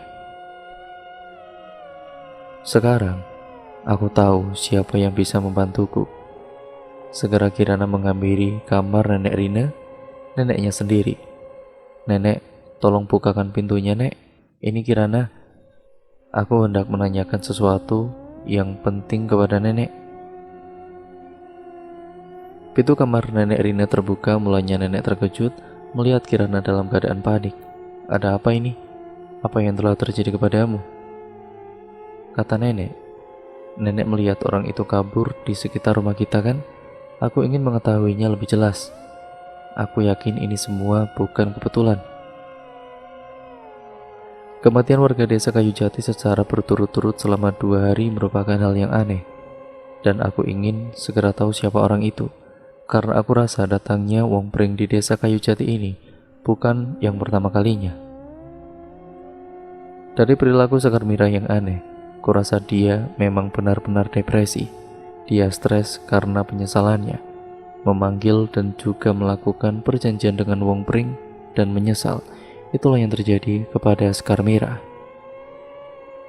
Tapi setelah kedatanganku kemari, beberapa orang bercerita yang tidak-tidak tentang Sekar Mirah, seakan-akan dia sedang dijadikan kambing hitamnya. Ya, aku melihat orang itu di sekitar rumah kita, Kirana. Orang itu belum tertangkap hingga saat ini. Tapi suatu hal yang harus kamu ketahui. Dari awal, Sekar Mirah memang sudah tidak disukai oleh warga sini. Bukan sejak kedatanganmu atau alasan yang lainnya. Wong Pring makhluk jahat itu pertama kali menghantui desa Kayu Jati sejak Sekar Mirah melakukan ritual perjanjian dengannya. Apa ada yang nenek sembunyikan? Harus ku katakan kalau itu aku memergoki Aji dan Sekar Mirah bersama makhluk itu. Aku takut kalau sesuatu yang buruk akan terjadi kepadaku jika aku membongkar rahasia Aji. Tapi orang yang kalian cari-cari tentu saja bukan Aji. Ada 2 orang pengabdi pring petuk di desa ini. Siapa mereka, Nek? Aji dan pria misterius itu.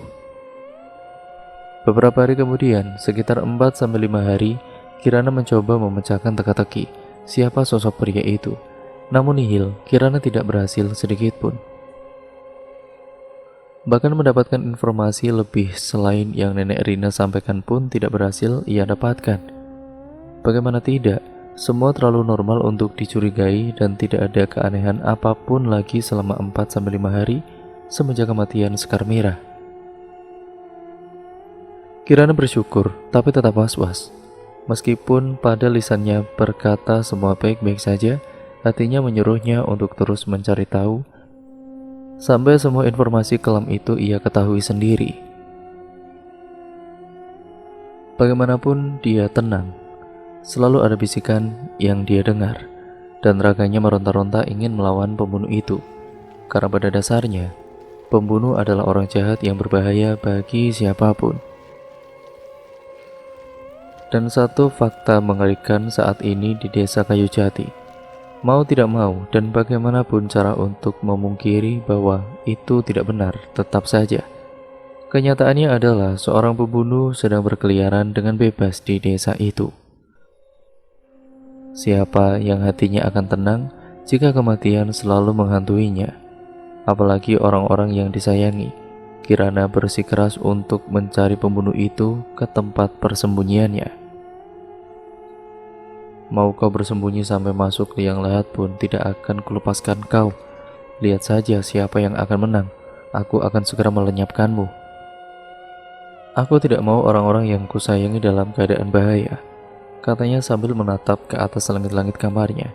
Sesekali mengingat akan apa yang telah terjadi kepada sahabatnya sendiri. Beberapa saat kemudian, sebuah bayangan besar muncul dari balik pintu kamar Kirana. Pada saat itu Kirana sudah tertidur pulas. Kirana memeluk gulingnya sambil tidur menyamping. Karena suasana yang sunyi, bayangan itu semakin membesar dan juga mendekati cahaya lampu yang terletak di luar kamar Kirana. Tiba-tiba Gali terbangun. Dia menangis sangat kencang. Ayuni dan Damas lalu terbangun. "Gali, kenapa mas?" tanya Ayuni. Tidak tahu, dia menangis tiba-tiba. Padahal tidak ada apa-apa. Mungkin dia haus. Aku akan membuatkan susu formula di dapur. Kamu diamkan dia dulu. Jangan lama-lama mas, aku takut. Orang jahat itu masih berkeliaran di sini. Aku khawatir jika terjadi apa-apa kepadamu. Kalau sudah selesai, langsung ke sini. Jangan kemana-mana lagi ya. Iya, aku akan berhati-hati kok. Jangan berlebihan seperti itu. Sesamanya Damas di dapur, sebuah bayangan hitam besar kembali muncul. Bayangan itu mendekatinya. Bayangan besar tinggi kurus yang semakin lama semakin jelas. Damas tidak melihat bayangan itu. Dia sibuk membuatkan susu formula untuk bayinya. "Bapak sedang apa? Kok malam-malam ada di dapur?" "Kali tidak bangun kan?" tanya Kirana tiba-tiba, membuat Damas tersontak kaget dan hampir menumpahkan susu tersebut. "Kamu tidak lihat apa yang Bapak lakukan? Lagi pula kenapa kamu belum tidur juga? Kan ini sudah malam. Kalau kamu mengantuk besok jangan mengeluh kepada siapapun." "Ya maaf Pak, biar aku bantu menenangkan Gali dahulu." "Tidak perlu, Kirana. Bapak akan ke sana setelah ini." "Ya Gali, sudah diurus ibumu. Kamu jangan sok tahu," kata Damas dengan kesal. "Bapak kenapa? Kalau ada masalah cerita dong. Jangan disembunyikan seperti itu." Kirana yakin Bapak sedang ada apa-apa kan? Kenapa sikap Bapak berubah kepada Kirana? "Maaf, Bapak capek. Lebih baik kamu lakukan apa yang ingin kamu lakukan dengan pergi dari sini. Lalu kembalilah ke kamar dan juga tidur. Jangan mengada-ngada cerita yang tidak masuk akal. Bapak tidak menyukainya." "Pak, adikmu sedang menangis Kirana. Mengertilah." "Loh, apa ini? Apa yang sebenarnya terjadi kepada Bapak? Ada apa dengan sikapnya?" kata Kirana setelah Damas sedikit menjauh dari dapur. Keesokan paginya, ketika angin berhembus pelan dan matahari bersinar terik menembus celah-celah ventilasi rumah, Kirana baru terbangun dari tidurnya, tidur yang penuh dengan kegelisahan. Dia masih keheranan dengan sikap Damas, yaitu bapaknya yang kemarin itu. Kirana merasa ada sesuatu hal yang tidak baik terjadi kepada keluarganya. Walaupun memang masalahnya sedikit sepele, namun tidak biasanya Damas bersikap seperti itu menurut sepengetahuannya. Kemudian dia pergi untuk mandi dan berangkat ke sekolah. Sebelum tepat pukul 6:30 pagi, kebetulan Kirana masih sempat untuk bertemu ibunya dan bersalaman walaupun hampir saja lupa. Dia mencium tangan Ayuni sambil berpamitan. "Ibu, pulang sekolah nanti aku akan bicara kepada ibu. Aku pergi dulu ya bu." Sampailah Kirana di sekolahnya, satu hal tiba-tiba muncul di kepalanya. Dia teringat sesuatu. Pertemuan dengan Sekar Mirah saat baru pertama kali tinggal di desa Kayu Jati membuat dia memikirkan banyak pertanyaan. Pertanyaan yang muncul dengan sendirinya bagaikan semut yang mengerubungi gula, yaitu rambut Sekar Mirah yang terlihat seperti habis dipotong menggunakan pisau. Pertemuan itu sebenarnya bukan yang pertama kalinya sejak ia berada di Kayu Jati. Namun Kirana ingat betul bahwa Sekar Mirah saat itu tampak bagai perempuan yang habis disakiti. Satu-satunya orang yang pantas dicurigai adalah Aji. Jangan-jangan dia yang memotong rambut ibunya menggunakan pisau. Ritual perjanjian dengan Wong Pring itu pasti ada hubungannya dengan potongan rambut Sekar Mirah. Aku yakin dengan aku menyekap Aji malam ini, aku akan tahu semuanya. Pintu kelas terbuka, seorang guru masuk, sepertinya dia guru baru. Dia menggunakan sebuah jas hitam berkacamata, cantik, dan terlihat berkarisma. Baiklah anak-anak, khusus hari ini kita akan mempelajari tentang ilmu kesastraan. Kita mulai dari sekarang sampai 2 jam ke depan. Ibu harap kalian bisa memperhatikan penjelasan ibu dan tidak mengobrol dengan teman sebangku kalian. Kasihan murid lain yang mau mendengarkan. Jangan sampai kalian mengganggu kegiatan KBM pada kali ini, kata Bu Suci, guru kesastraan baru di sekolah itu. Tidak mau memperkenalkan diri dulu, Bu? Tanya Alan, murid laki-laki yang duduk di bangku paling ujung. Maaf, ibu tidak bisa mendengarmu. Bisa lebih keras bicaranya? Apa ibu tidak mau memperkenalkan diri terlebih dahulu kepada kita? Oh iya, ibu lupa. Nama ibu Suciela Indriani Mariato. Ibu tinggal di desa Kayu Jati. Pasti banyak dari kalian yang berasal dari sana kan? Ngomong-ngomong, ibu baru saja pindah ke sana. Pada hari itu, Kirana terus murung. Pikirannya kacau tidak karuan. Bahkan ia mendapat hukuman dari guru, ya karena dia tidak mendengarkan penjelasan guru. Kirana melamun sepanjang pelajaran berlangsung. Di sisi lain, seseorang melakukan ritual di rumah Kirana. Orang itu berjaket hitam dan bertopeng. Dia meletakkan piring petuk di hadapannya sambil merapal mantra. Bunga mawar merah dan juga mawar putih yang terletak di mangkuk kecilnya terlihat masih segar. Beberapa saat kemudian, Mong Pring datang. Makhluk itu seperti menyedot sesuatu yang tidak terlihat. Sore pun tiba. Kirana akhirnya pulang kembali ke rumah. Dia membuka pintu, tapi tiba-tiba dia mencium bau dupa yang tidak terlalu menyengat. Kirana mencari asal bau itu. Dia memasuki satu persatu ruangan, tapi tidak ketemu juga. Hingga ia bertemu dengan sebuah gudang kecil di ujung rumah yang tertutup semak-semak belukar.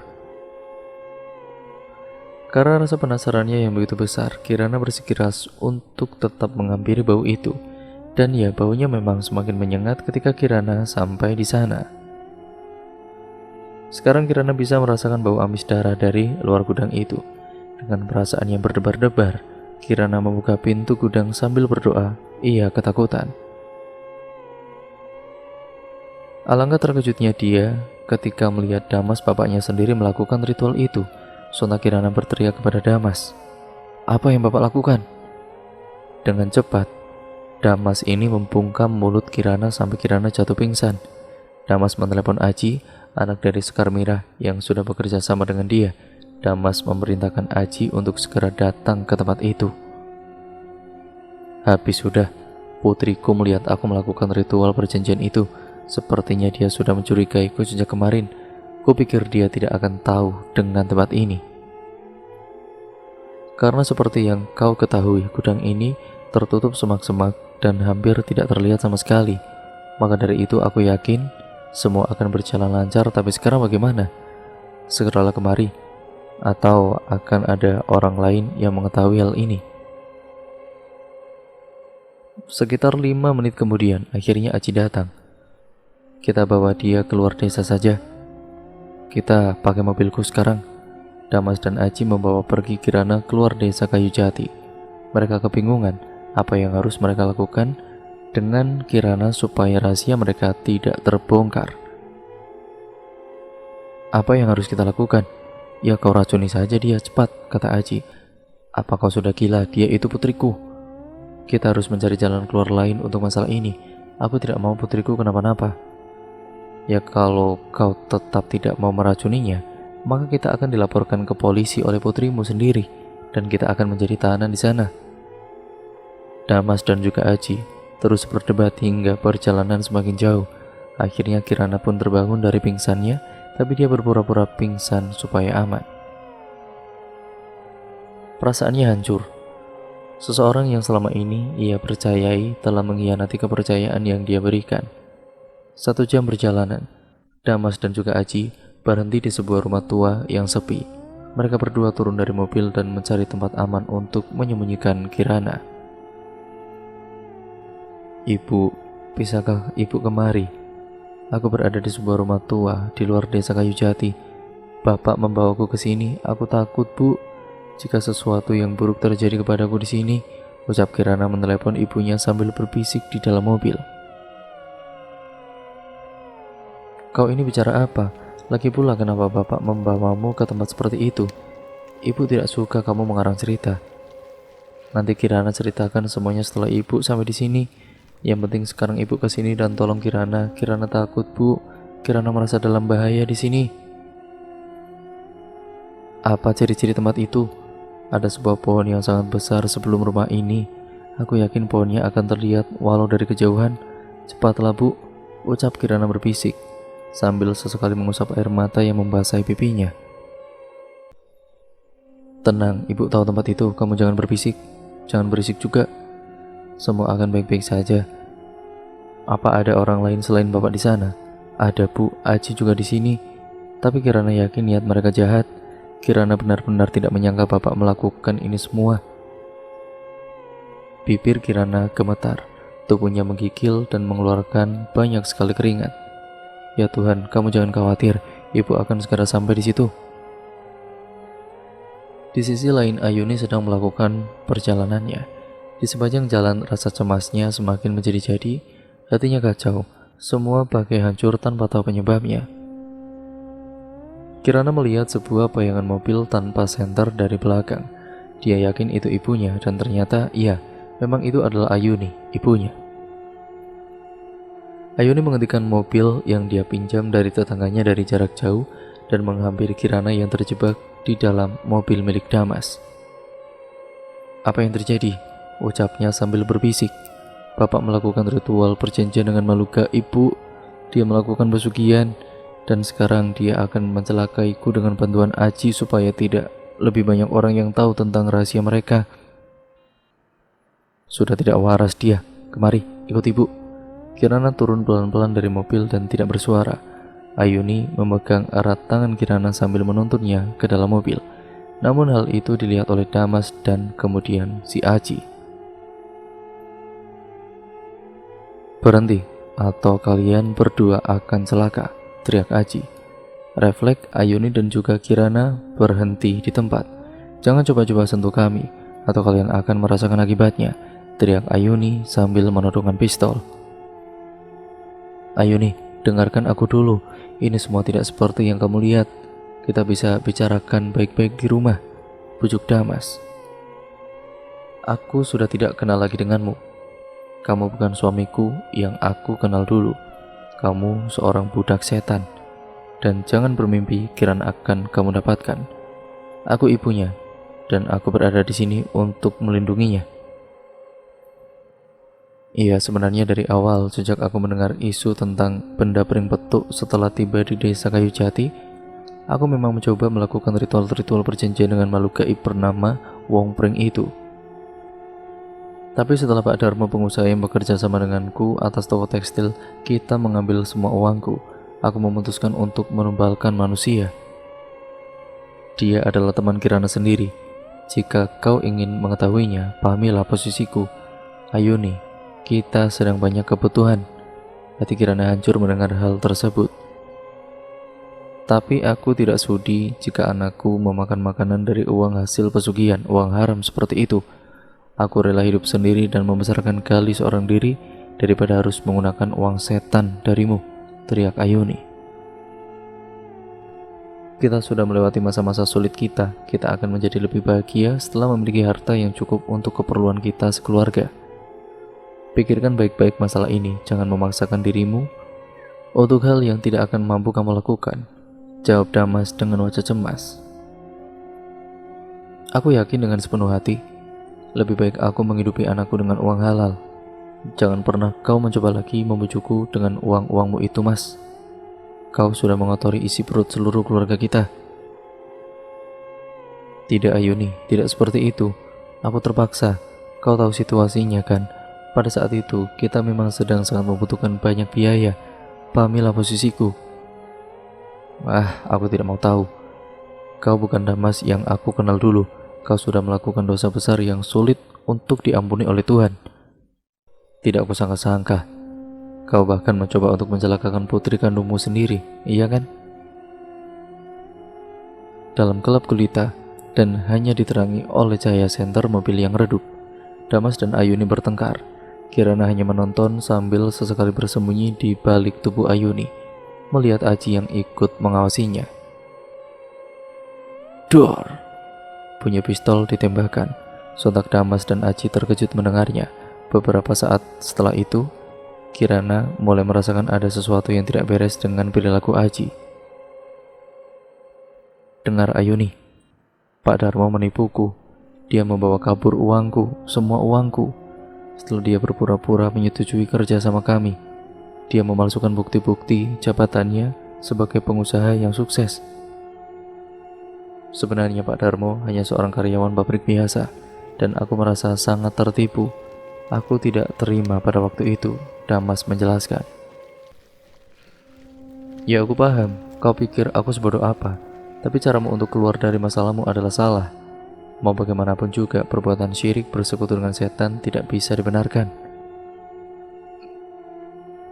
Jangan mendekat, teriak Kirana kepada Aji. Aji mundur perlahan, berusaha mencari saat yang tepat untuk memulai aksinya, sebab pisau disembunyikan dari balik tangannya. Aji mengamati gerak-gerik mata Kirana dan ibunya. Dia melarikan diri ke semak-semak dan bersembunyi. Ayuni menyadari hal itu. Dia memegang erat Kirana, berusaha melindunginya dari serangan Aji. Ayuni menggenggam erat pistol yang dia bawa dan menembak mobil Damas. Seketika mobil itu mengalami kebocoran. Apa yang kau lakukan, Ayuni? Itu satu-satunya mobil yang kita miliki, seru Damas. Sempat kau memikirkan harta. Kau sendiri bahkan hampir mencelakai Kirana, anakmu sendiri. Hancur kehidupanku. Semua seperti hancur ketika aku tahu kau bersekutu dengan makhluk tercela itu. Damas menggeleng-gelengkan kepalanya.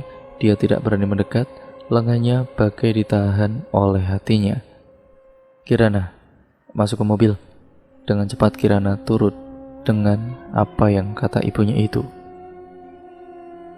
Ayuni mundur menjauhi Damas, sedangkan Aji muncul tiba-tiba dari semak dan menghalanginya. Namun Aji gagal. Ikuti mereka berdua sekarang juga, seru Damas kepada Aji. Tentu saja, Aji pun segera masuk ke dalam mobil dan mereka mengejar Ayuni yang sedang bersama dengan putrinya. Di perjalanan, dua mobil itu saling mendahului satu sama lain. Hingga beberapa meter setelah mereka melewati sebuah gedung besar, mobil milik Damas mengalami kecelakaan. Mobil itu menghantam sebuah pohon besar. Damas dan Aji terluka cukup parah karena kecelakaan itu, sementara Ayuni dan Kirana terus melaju tanpa peduli keadaan mereka berdua.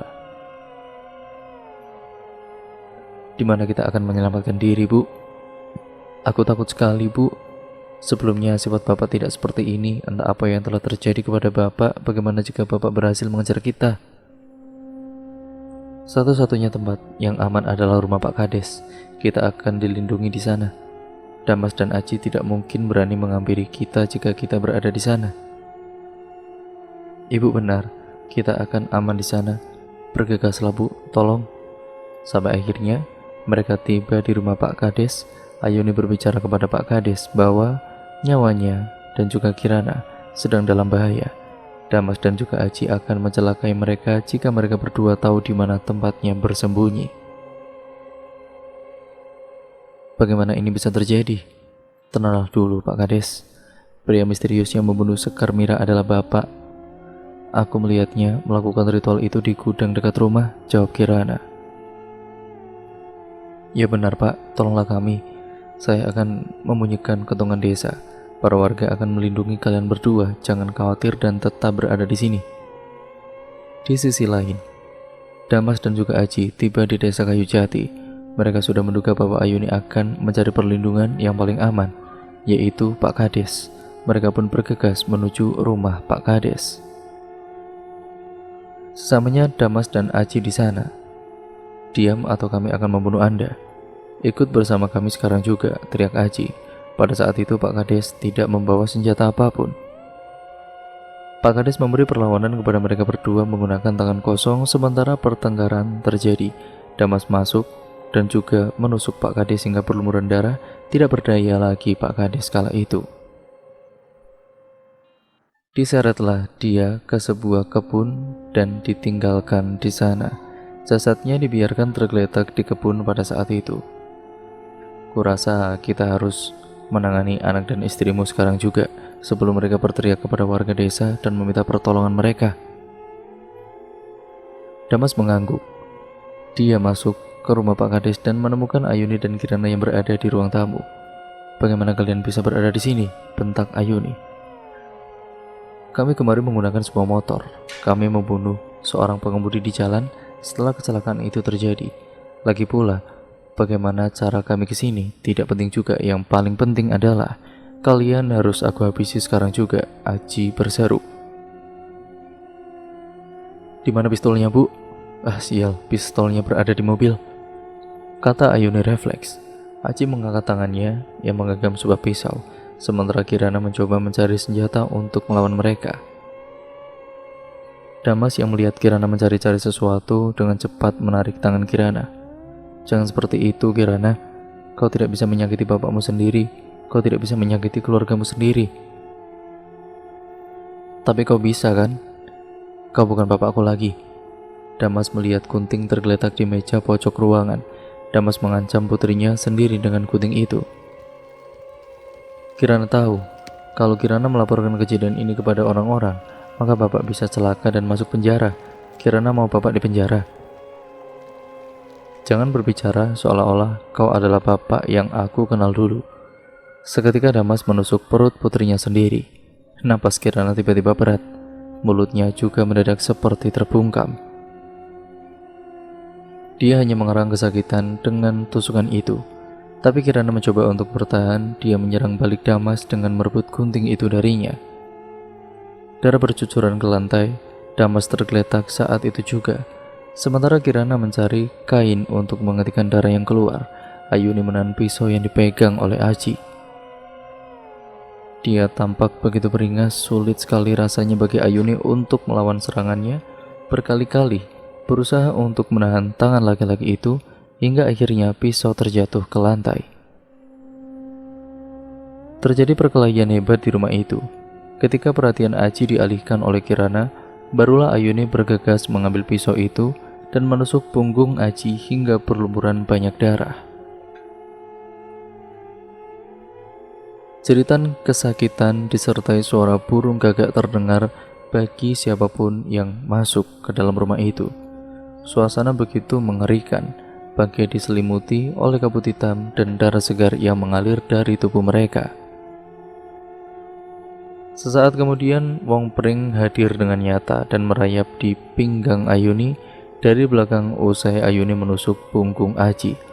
Bunyi tulang belulang makhluk itu terdengar cukup keras di telinganya hingga membuat Ayuni semakin ketakutan dan kemudian mengurungkan niatnya untuk melawan lebih. Antara takut dan juga rasa tanggung jawab kepada putrinya terus berputar-putar di pikiran Ayuni. Dengan rasa yakin yang masih ia miliki, Ayuni melafalkan sebuah doa, hingga tanpa disadari cengkeraman Wong Pring sedikit melemah secara perlahan. "Hentikan Ayuni, atau aku akan membunuh putrimu sekarang juga," teriak Aji seolah merasa kesakitan dengan doa-doa yang diucapkan oleh Ayuni. "Ibu, teruslah berdoa. Allah akan melindungi kita berdua. Ibu tidak usah takut. Hidup dan juga mati Kirana sudah diatur oleh Sang Pencipta, Bu. Apapun yang terjadi berdoalah, Bu. Lawan makhluk itu, kita lebih mulia daripada dia," kata Kirana. Entah dari mana datangnya badai besar datang beserta angin kencang. Gemuruh petir menggelegar membuat tanah bergetar pelan. Ayuni menangis tidak kuasa menyaksikan situasi ini. Sambil melawan makhluk itu dan berdoa, Ayuni hanya mengandalkan keimanannya saja. "Kamu tidak akan menyelesaikan apapun dengan membunuhku, Aji. Aku kira kamu adalah orang yang baik, tapi rupanya kamu lebih hina daripada seorang pembunuh. Semoga Allah mengampuni dosamu." Dengan kondisi perutnya yang masih berdarah-darah, Kirana mengumpulkan seluruh tenaganya untuk melawan serangan itu. Aji yang berusaha menyakiti Kirana gagal berkali-kali. Kirana berhasil berdiri dan mengangkat sebuah meja kaca. Meja itu dipukulkan ke kepala Aji hingga ia sekarat. Suara hembusan napasnya yang keras berusaha untuk tetap sadar.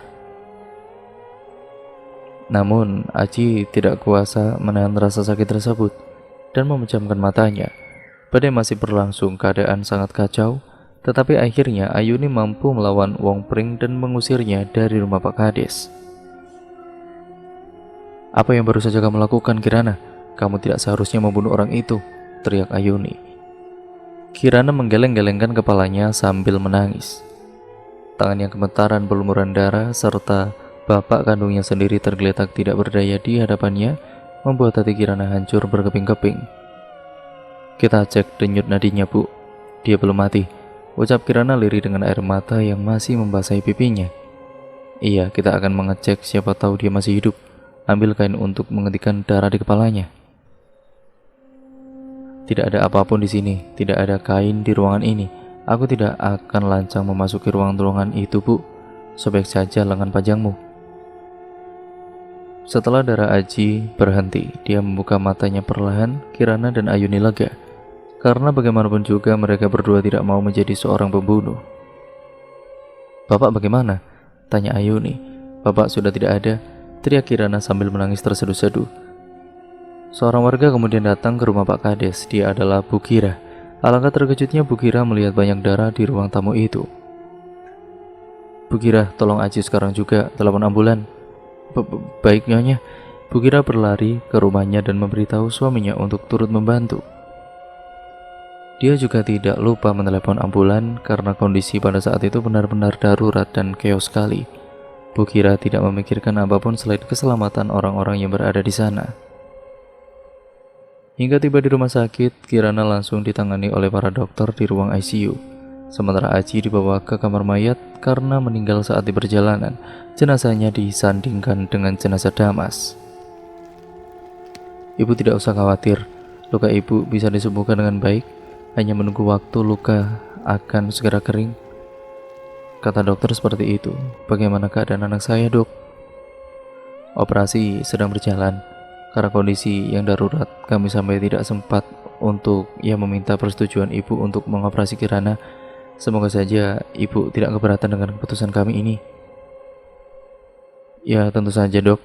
Lakukan apapun yang terbaik supaya putriku bisa diselamatkan." "Keesokan harinya, bagaimana ini bisa terjadi?" tanya Bu Kira di pemakaman Damas dan juga Aji. Kirana memergoki Damas melakukan ritual perjanjian dengan Wong Pring, setan yang menghuni bambu itu. Hingga saya mendapat telepon dari Kirana, saya cek gudang yang ditutupi oleh semak-semak itu. Dan ternyata benar, saya bergegas ke lokasi dan meminjam mobil Bu Astrid. Pada saat itu saya membawa sebuah pistol untuk melindungi diri. Namun beruntung, kami bisa meloloskan diri dan meminta bantuan Pak Kades.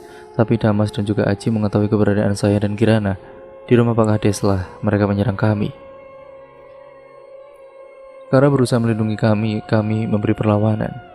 Hingga seperti yang terjadi pada saat ini akhirnya. Saya bisa mengerti posisi Bu Ayuni, sahut Bu Kira sambil mengangguk-anggukkan kepalanya. Polisi sedang memeriksa TKP. Semoga semua baik-baik saja. Bu Ayuni akan dimintai keterangan setelah penguburan nanti. Tambahnya, di mana Pak Kades, Bu Kira? Ya Tuhan, saya baru menyadari bahwa Pak Kades tidak berada di sini. Tepat setelah penguburan selesai, polisi datang dan berbicara kepada para warga desa Kayu Jati. Kami menemukan jenazah ini di sebuah kebun sekitar rumah. Dimohon untuk orang yang terlibat dalam kejadian, kami minta keterangan di kantor. Di kantor polisi pun Ayuni menjelaskan kejadian itu. Jadi begitu Pak, ada bukti-bukti juga luka-luka kami, terutama bekas tusukan yang berada di perut putri saya itu. Bekas luka itu masih ada, jelas Ayuni. Kirana menunjukkan perutnya kepada polisi itu. Bukti di lokasi kejadian ada sebuah pisau gunting dan pistol di mobil. Benar kejadiannya seperti yang ibu katakan? Iya saya yakin Pak, saya bersumpah bahwa saya berkata jujur. Proses interogasi berlangsung cukup lama, namun akhirnya Ayuni bisa melewati semua itu dengan lancar. Ia pulang ke rumah bersama Kirana. Kondisi Kirana masih buruk. Selama sepekan Ayuni merawat Kirana dibantu oleh nenek Rina dan kakek di rumah. Kamu harus bisa mengikhlaskan semuanya Ayuni. Bersabarlah dan tetap jalani hidupmu dengan iman dan takwa kepada Allah, kata kakek. Tentu saja, Pak. Ayuni akan belajar dari kejadian ini. Terima kasih juga sudah membantuku merawat Kirana selama sepekan ini. Sekarang kondisinya membaik dan sebentar lagi dia bisa kembali bersekolah. 2 tahun kemudian, Ayuni kemudian memutuskan untuk pindah ke sebuah rumah besar di kota. Dia mengajak kakek dan juga nenek juga ke sana. Kehidupan mereka berjalan dengan normal. Bahkan Kali sudah bisa bermain sendiri dan berbicara dengan sangat lancar. Dia sudah besar. Kirana melanjutkan pendidikan ke sebuah universitas negeri di pusat kota. Bu, Kirana berangkat dulu ya. Oh iya, Kali sudah makan. Aku menyuapinya tadi. Nenek dan juga kakek juga sudah sarapan. Kirana sekarang sudah besar ya. Sudah dewasa dan bisa menjaga keluarga. Ibu bangga sekali mempunyai putri sepertimu, nak. Doa ibu akan selalu ada bersamamu di setiap hari kamu berangkat ke kampus. Yang semangat ya, dan tetap berbakti kepada keluarga, terutama ibu. Akan Kirana ingat selalu, Bu. Ibu berjuang menyelamatkan Kirana pada saat itu. Kirana akan belajar banyak dari situasi tersebut. Kirana mencium tangan Ayuni, kemudian menghampiri kakek dan nenek untuk berpamitan berangkat. Sesamanya di kampus, dia menyempatkan untuk menulis catatan di buku tipisnya yang selalu dia bawa sejak Damas tidak ada. Aku belajar banyak hal dari kejadian-kejadian di dalam hidupku. Bahwa segala sesuatu yang dikerjakan manusia akan membawa dampak yang sama dengan perbuatan yang mereka lakukan tersebut. Dan setan tidak pernah setia kepada siapapun. Sekalipun makhluk itu masih belum benar-benar diusir dan dikembalikan di tempatnya, tapi keimanan akan mendekatkan diri kita kepada Allah dan menjauhkan kita dari perilaku keji setan. Terima kasih ya Allah, Kau berikan nikmat yang banyak kepadaku sekeluarga, tulis Kirana. Dan cerita pun akhirnya selesai sampai di sini ya teman-teman. Terima kasih untuk kalian semua yang sudah menyimak video kali ini dan cerita kali ini. Untuk kalian yang belum menonton part sebelumnya, saya sarankan untuk menontonnya terlebih dahulu agar kalian mengerti keseluruhan alur ceritanya dari awal sampai akhir. Dan cerita ini berakhir dan semoga kalian mendapatkan nilai-nilai positif yang terkandung di dalamnya ya teman-teman. Semoga kalian bisa mengambil hikmah yang ada di dalamnya juga. Yang baik tentunya kalian ambil, yang buruk kalian buang jauh-jauh. Jadikan itu sebagai pembelajaran untuk kita semua agar kita menjadi manusia yang jauh lebih baik lagi ke depannya. Pokoknya cerita ini syarat akan makna. Semoga kalian bisa memahami dan juga menonton keseluruhan alur ceritanya dari awal sampai akhir agar kalian paham ya teman-teman. Sekian, terima kasih, kurang lebihnya mohon maaf apabila banyak salah kata ataupun narasi saya mungkin kurang jelas dalam membacakan cerita ataupun narasi kali ini. Ya, semoga kalian memaafkan ya teman-teman apabila saya membacakannya terlalu cepat atau mungkin terlalu lambat ataupun banyak kata yang salah juga ataupun ya bagaimanapun itu, saya mohon maaf yang sebesar-besarnya. Terima kasih pokoknya untuk kalian yang sudah mendukung channel ini dari awal sampai sekarang. Jangan lupa untuk tetap terus like, komen, dan share ya teman-teman. Dan jangan lupa subscribe untuk kalian yang baru mampir ke channel ini. Ataupun untuk kalian yang belum subscribe channel ini, subscribe ya teman-teman. Bantu channel ini menjadi channel yang jauh lebih baik lagi ke depannya. Dengan kalian subscribe dan juga nyalakan tombol lonceng notifikasinya, nantinya kalian akan terus mendapatkan notifikasi video terbaru selanjutnya dari channel ini. Sekian video ini saya akhiri. Wassalamualaikum warahmatullahi wabarakatuh.